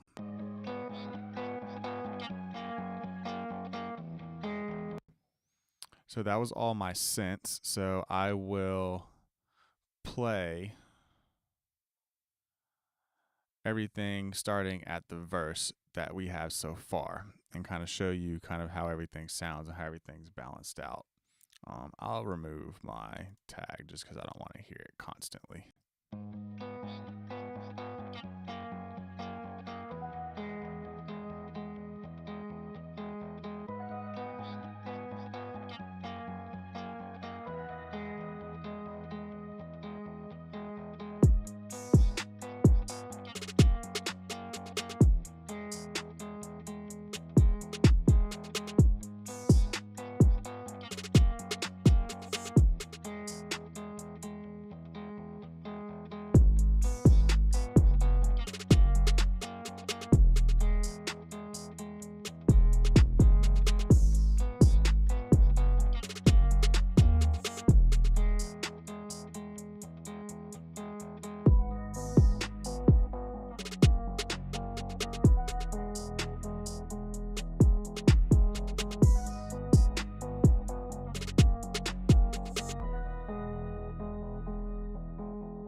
I was expecting a CPU shortage at some point. So it sounded good, and I kind of went back and forth. I mean, I wish I could really show you guys kind of like how the process really went, but these weren't just the volumes that I was set on. It was a constant going back and forth of muting things, unmuting things, soloing things out, seeing how they blended together with other things. But these were the settings that I essentially just kind of just set to, and what they were. The way I do a lot of my mixing these days is using folders. It just makes it really easy for me to quickly and efficiently mix groups once I have the kind of the overall together. When I'm doing like my automation rides, I will ride the groups in the folders versus also the sound effects. Let me talk about the sound effects. So once I had the beat together, the sound effects are really to me, right? Like they're just kind of the in-betweens and the stuff to kind of add this. And so these are the sound effects. There's really not much going on as far as like plugins and processing. I got like some EQ plugins on two of them, a low roll off. Another one's just doing just roll off, and then the other is just like a trim plugin. So there's really not much going on. I'll solo out my sound effects just so you can hear kind of what everything sounds like. And I have some reverb going to all of them as well.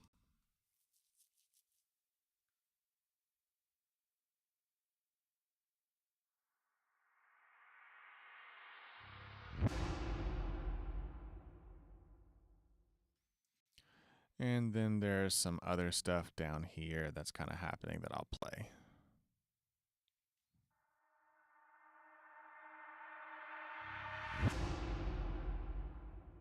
And then in the last kind of chorus, I kind of just put everything together to make it the biggest impact possible.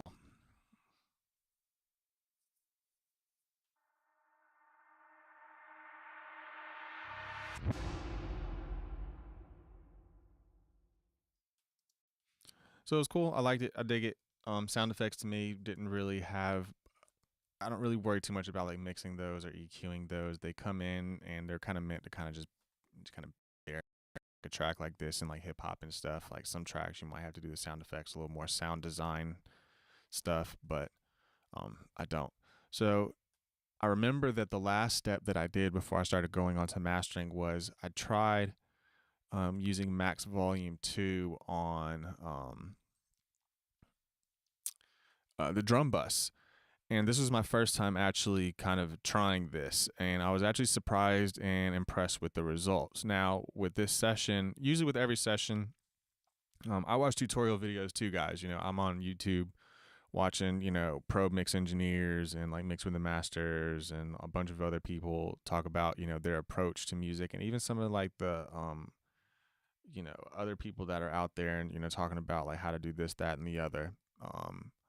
I watch them and just kind of see what their approach on it is. And really the important thing to take away from it is understanding what they're talking about in depth. The more knowledge you have about what they're talking to and how they're applying it to certain, you know, sounds, the better you'll understand how you can use other plugins. And so I understand what this plugin is. Essentially, it boosts up the low stuff and also kind of brings down the high simultaneously. And I thought, well, that sounds like it would be great on a drum bus. It would just make everything sound really full in your face. You know, when certain, you know, instruments hit, it should duck simultaneously, just creating that kind of just that groove and that feel. And it really accomplished it. So here is our drum groove after. Here, we'll take that off. So here's just the drum bus by itself without my Max Volume 2 plugin.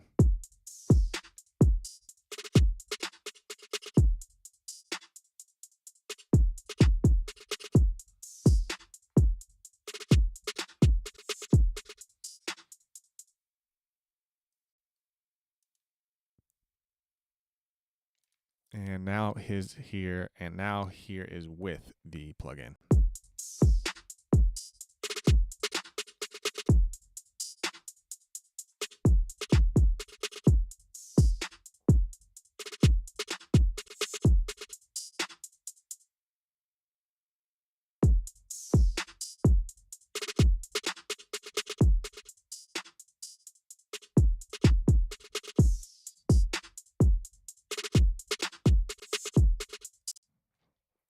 So obviously there's a pumping effect from that kick, but that's kind of what I wanted. I wanted it to have a tighter groove with kind of, you know, boom, boom. I kind of wanted it to feel like things were kind of competing for like the champion. And when the kick came in, it would obviously say, hey guys, I'm the champion. But then like the hi-hats come in the parts where there's kind of nothing playing, and it's kind of like, oh, you hear the hi-hat, and then you got the snare rolls that come in that push everything else to the side. It's kind of like this pumping action where they're competing for this max volume, and it's creating the groove that I kind of wanted to accomplish. So I'll play it in context with everything, and I'll specifically take out the 808 just to kind of help you hear it a little bit better.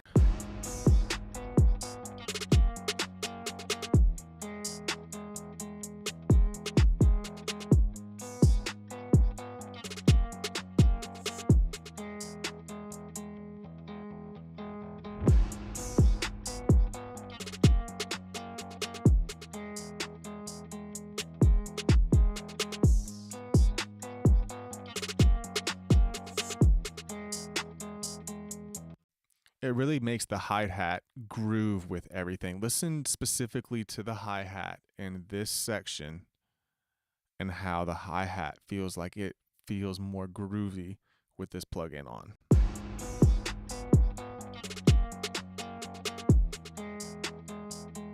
This is off, no plugin by the way.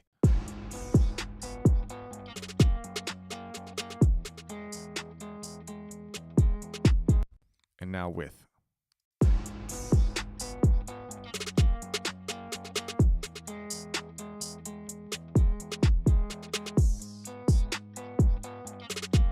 I just love it. I just love how it's creating this pumping action, and by itself it sounds kind of funky and wrong, and it sounds like it's pulling away from like the kick, but like it's just really just creating that pocket and that groove that is just phenomenal. I think this is going to be on my drum bus from now on. This is like my new favorite drum bus plugin. So I sponsor this plugin for real. And this isn't like Wave sponsoring this, but I'll tell y'all, this is a legit plugin to put on drums. I tried it on everything and then in this session. So I tried it kind of on bass, guitar. I like it. I really feel like it would work really good with pads and 808s and drum buses. But on individual instruments, sometimes it takes away the character. Like by pushing the low end up, sometimes it kind of takes away the. It's kind of nice when you subtly hear something as it fades away versus just kind of hearing it constantly. There's something about the emotion of certain instruments. Um, so that was my drum bus. And then last thing I got on my drum bus is there's a EQ that's in the parts where the pre-chorus is coming into the chorus. I have fades. I'll specifically play it from the verse section going into the bridge leading up to the final chorus, and you'll hear really how that filter is affecting the drum sound.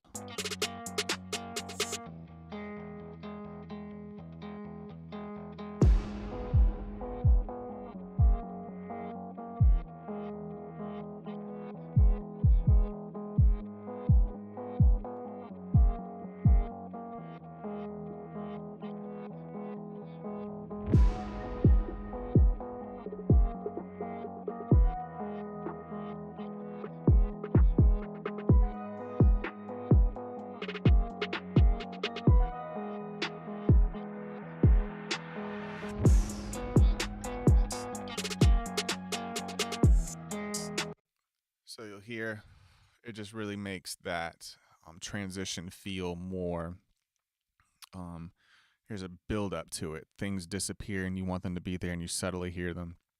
This is a gradual build, and then the chorus comes in and everything's where it should be. So I love putting filters on things, just to kind of help uh, things kind of feel right. And that goes back to our track. Remember, I had one guitar completely split off from the original that just had an EQ on it with a low pass and high pass to make it sound more kind of dark and ethereal. So,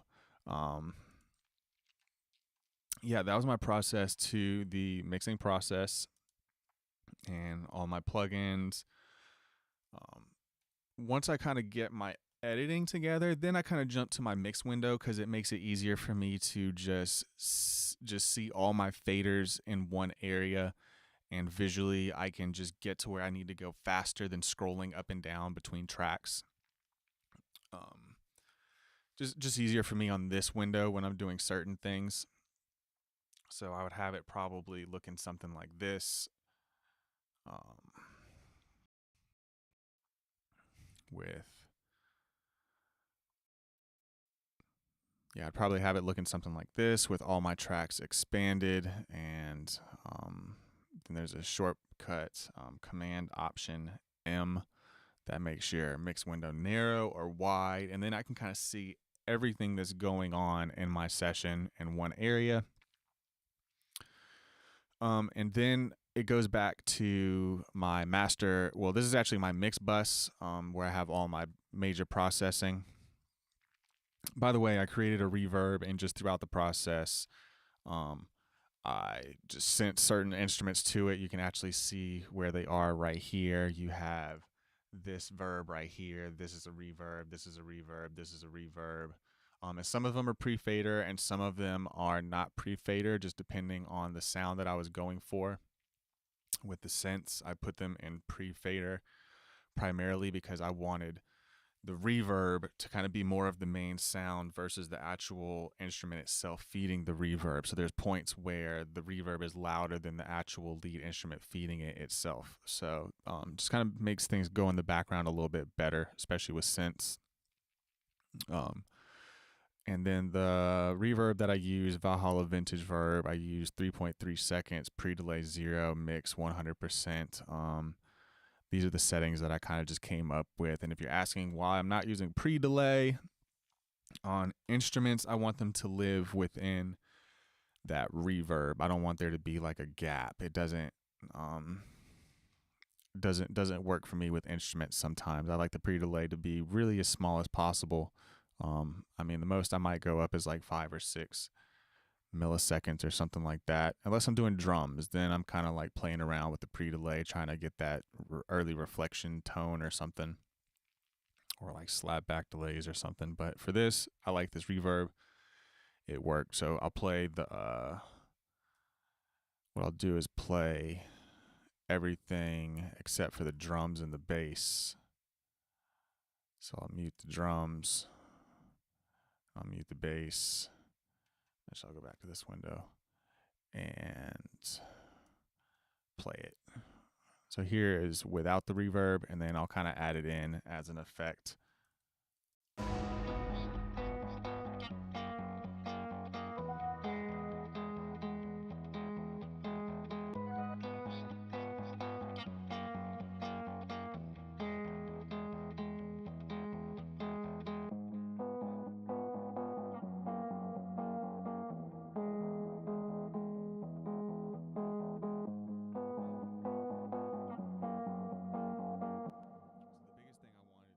Make that guitar feel bigger and wider, and I accomplished that with the reverb. It totally sounds just open, more big. I like it. I like the space that it created for the song. And then here's with everything together.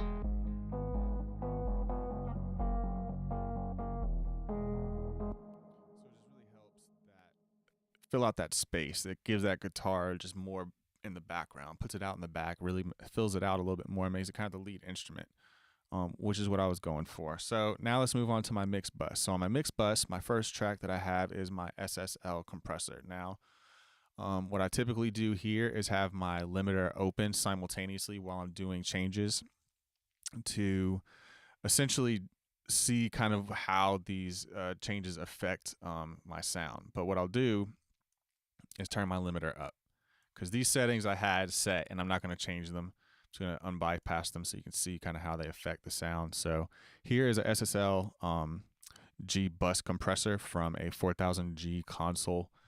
It's an emulation plugin from Universal Audio. I really like this plugin. It's like the go-to for stereo bus compressors. Everyone always uses it on their master chain. I like to use it. So check that out.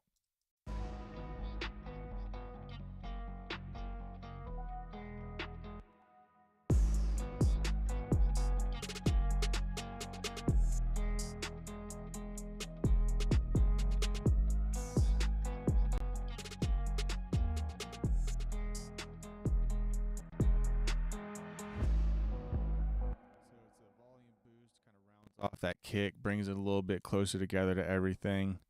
Those are my settings. You can check them out, copy them. The next thing I wanted to use was, I hear a lot of talk about the Fairchild, and I wish that I could maybe one day actually try out a real Fairchild. There's one there's one company that came out with like a as close to as possible emulation of the actual hardware. And I think the base price starts at somewhere like 10 grand. So like, I just don't have money like that. So I'm not going to get that anytime soon. But one day, maybe I might stumble across a studio that has one in there, and they might let me use it if I ask for permission. I wouldn't dare use it without asking permission. I just feel like it's like one of the things they'd be like, don't fucking touch it. Excuse my language. But anywho, so I added a Fairchild compressor, and if you don't know about this compressor, it's like the holy grail of compressors. It was a legendary compressor back in the day. Don't know much about it other than that. But anywho, here is without, and then I'll add it in so you can hear the difference that it makes. And listen to like the kick drum. Really with this, like it adds this punch that I like.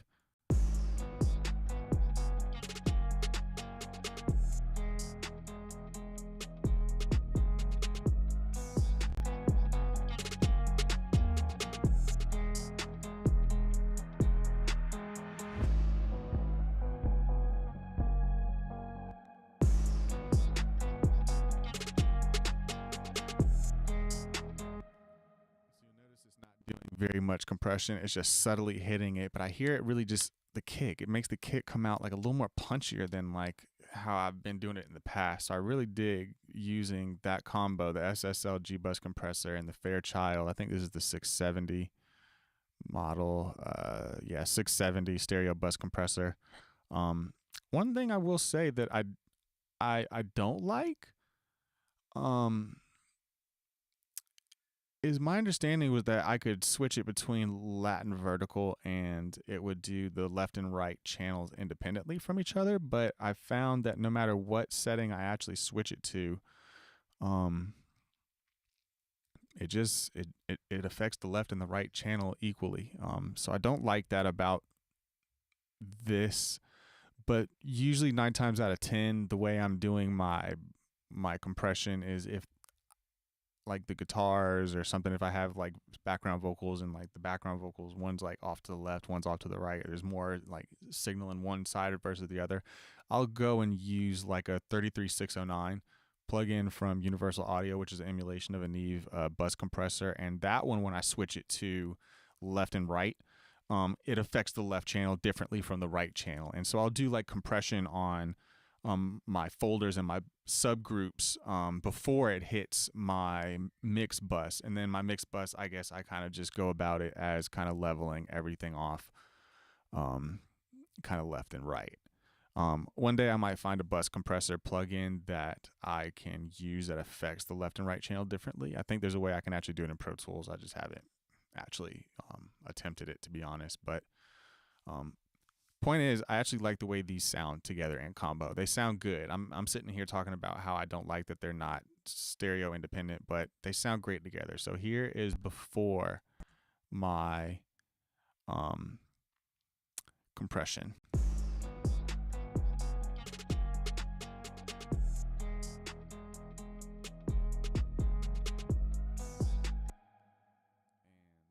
Now here is after.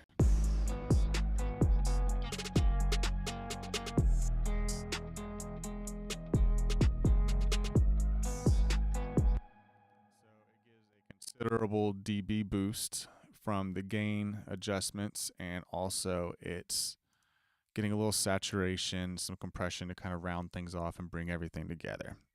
Then, like I said, I usually pick a plugin to kind of roll with and kind of use as much as possible. And the next place that I would say I would use the max volume plugin is on my stereo mix. It kind of accomplishes what I've been doing in the past. What I've been doing is with like 3 or 4 different plugins. I'm using upward compression to boost the low end. Sonic's inflator is one. If you use Ozone plugins, there's an Ozone Dynamics plugin, and on the ratio you can adjust it to negative ratios, which essentially switches it to a multi-band upward compressor. So you can make the lows boost up higher, make the mids boost up higher, or make the whole track itself boost up higher in the low sections. Now be careful with that stuff, because it really kind of takes away the emotion for real, especially like on the parts that are supposed to be quiet. They almost, you can feel like the plugin like push it up to make it up to volume, and like this part that's supposed to be quiet is like really loud, and then like right before the drop and that kick comes in, the plugin can't catch the kick quick enough to duck it and move it down, and so all of a sudden it's like this kick that's like super loud and like clips everything, and then it adjusts after that first kick and pushes the threshold down, and then it kind of lowers it back down. So point to that is with upward compression, be careful. A little goes a long way. In this case, I'm using quite a bit, but it sounded good. So I'll play before and after. So here is before.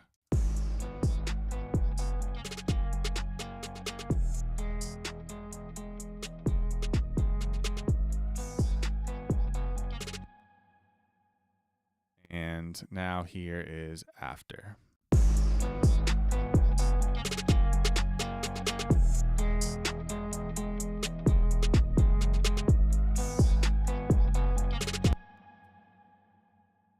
Yeah, I don't know about you guys, but that really, like, that made it hit. it slaps now. That really makes it slap. So I'll play it without, and then I'll put it back in halfway through, and you'll hear what I'm talking about.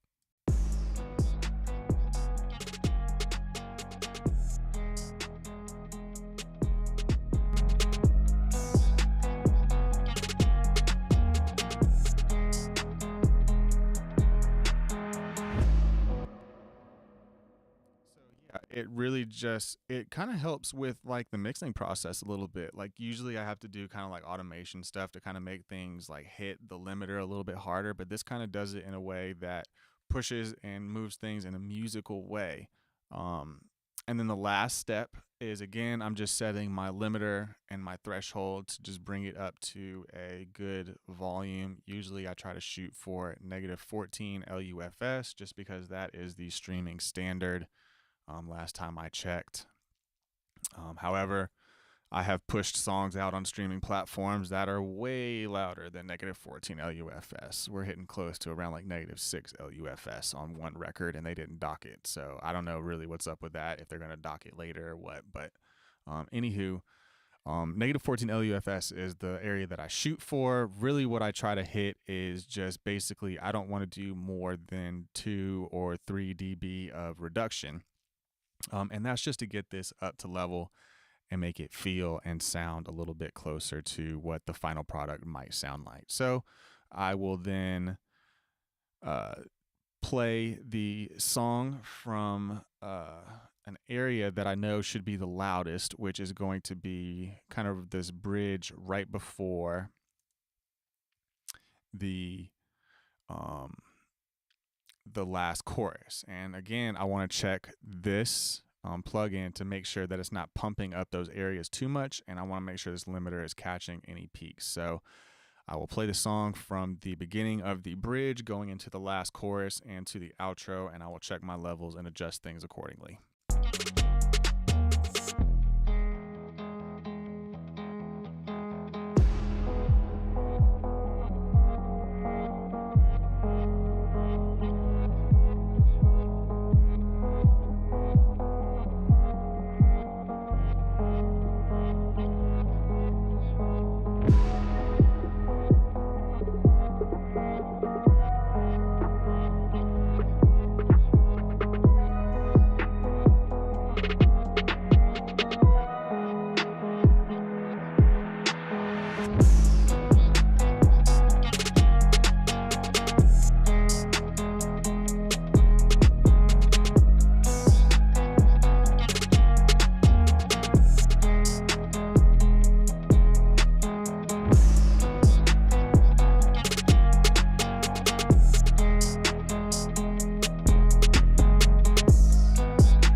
Okay, sweet. So pretty much everything. That's how I went about mixing, mastering, and something that I can't really, I guess, demonstrate. But originally, this was not the composition. I kind of went in and structured it in a way to where there was kind of like a verse, pre-chorus, hook, bridge, and et cetera, et cetera. So I will end this by showing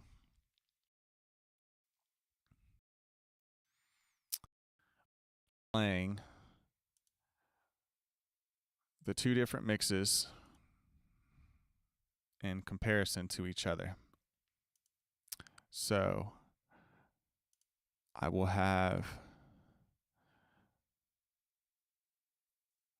play from the beginning and just cycle through the original mix that was sent over to me and my mix. Now, there's probably going to be a significant difference in volume. So, kind of as I'm doing this, I might kind of tweak some things just to make things feel a little bit more correct and cohesive, I guess I should say. But anywho, I will cycle through the two different versions so you can hear, starting with the original mix that was sent to me.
So cool. I think you get the vibe. You get where I was going with that. I think I'll just finish this off. I'll play this one last time, just playing my mix from beginning to end.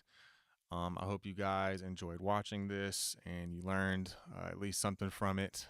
If you have any questions or comments, drop them in the comment section below. Thanks. Top Class Entertainment.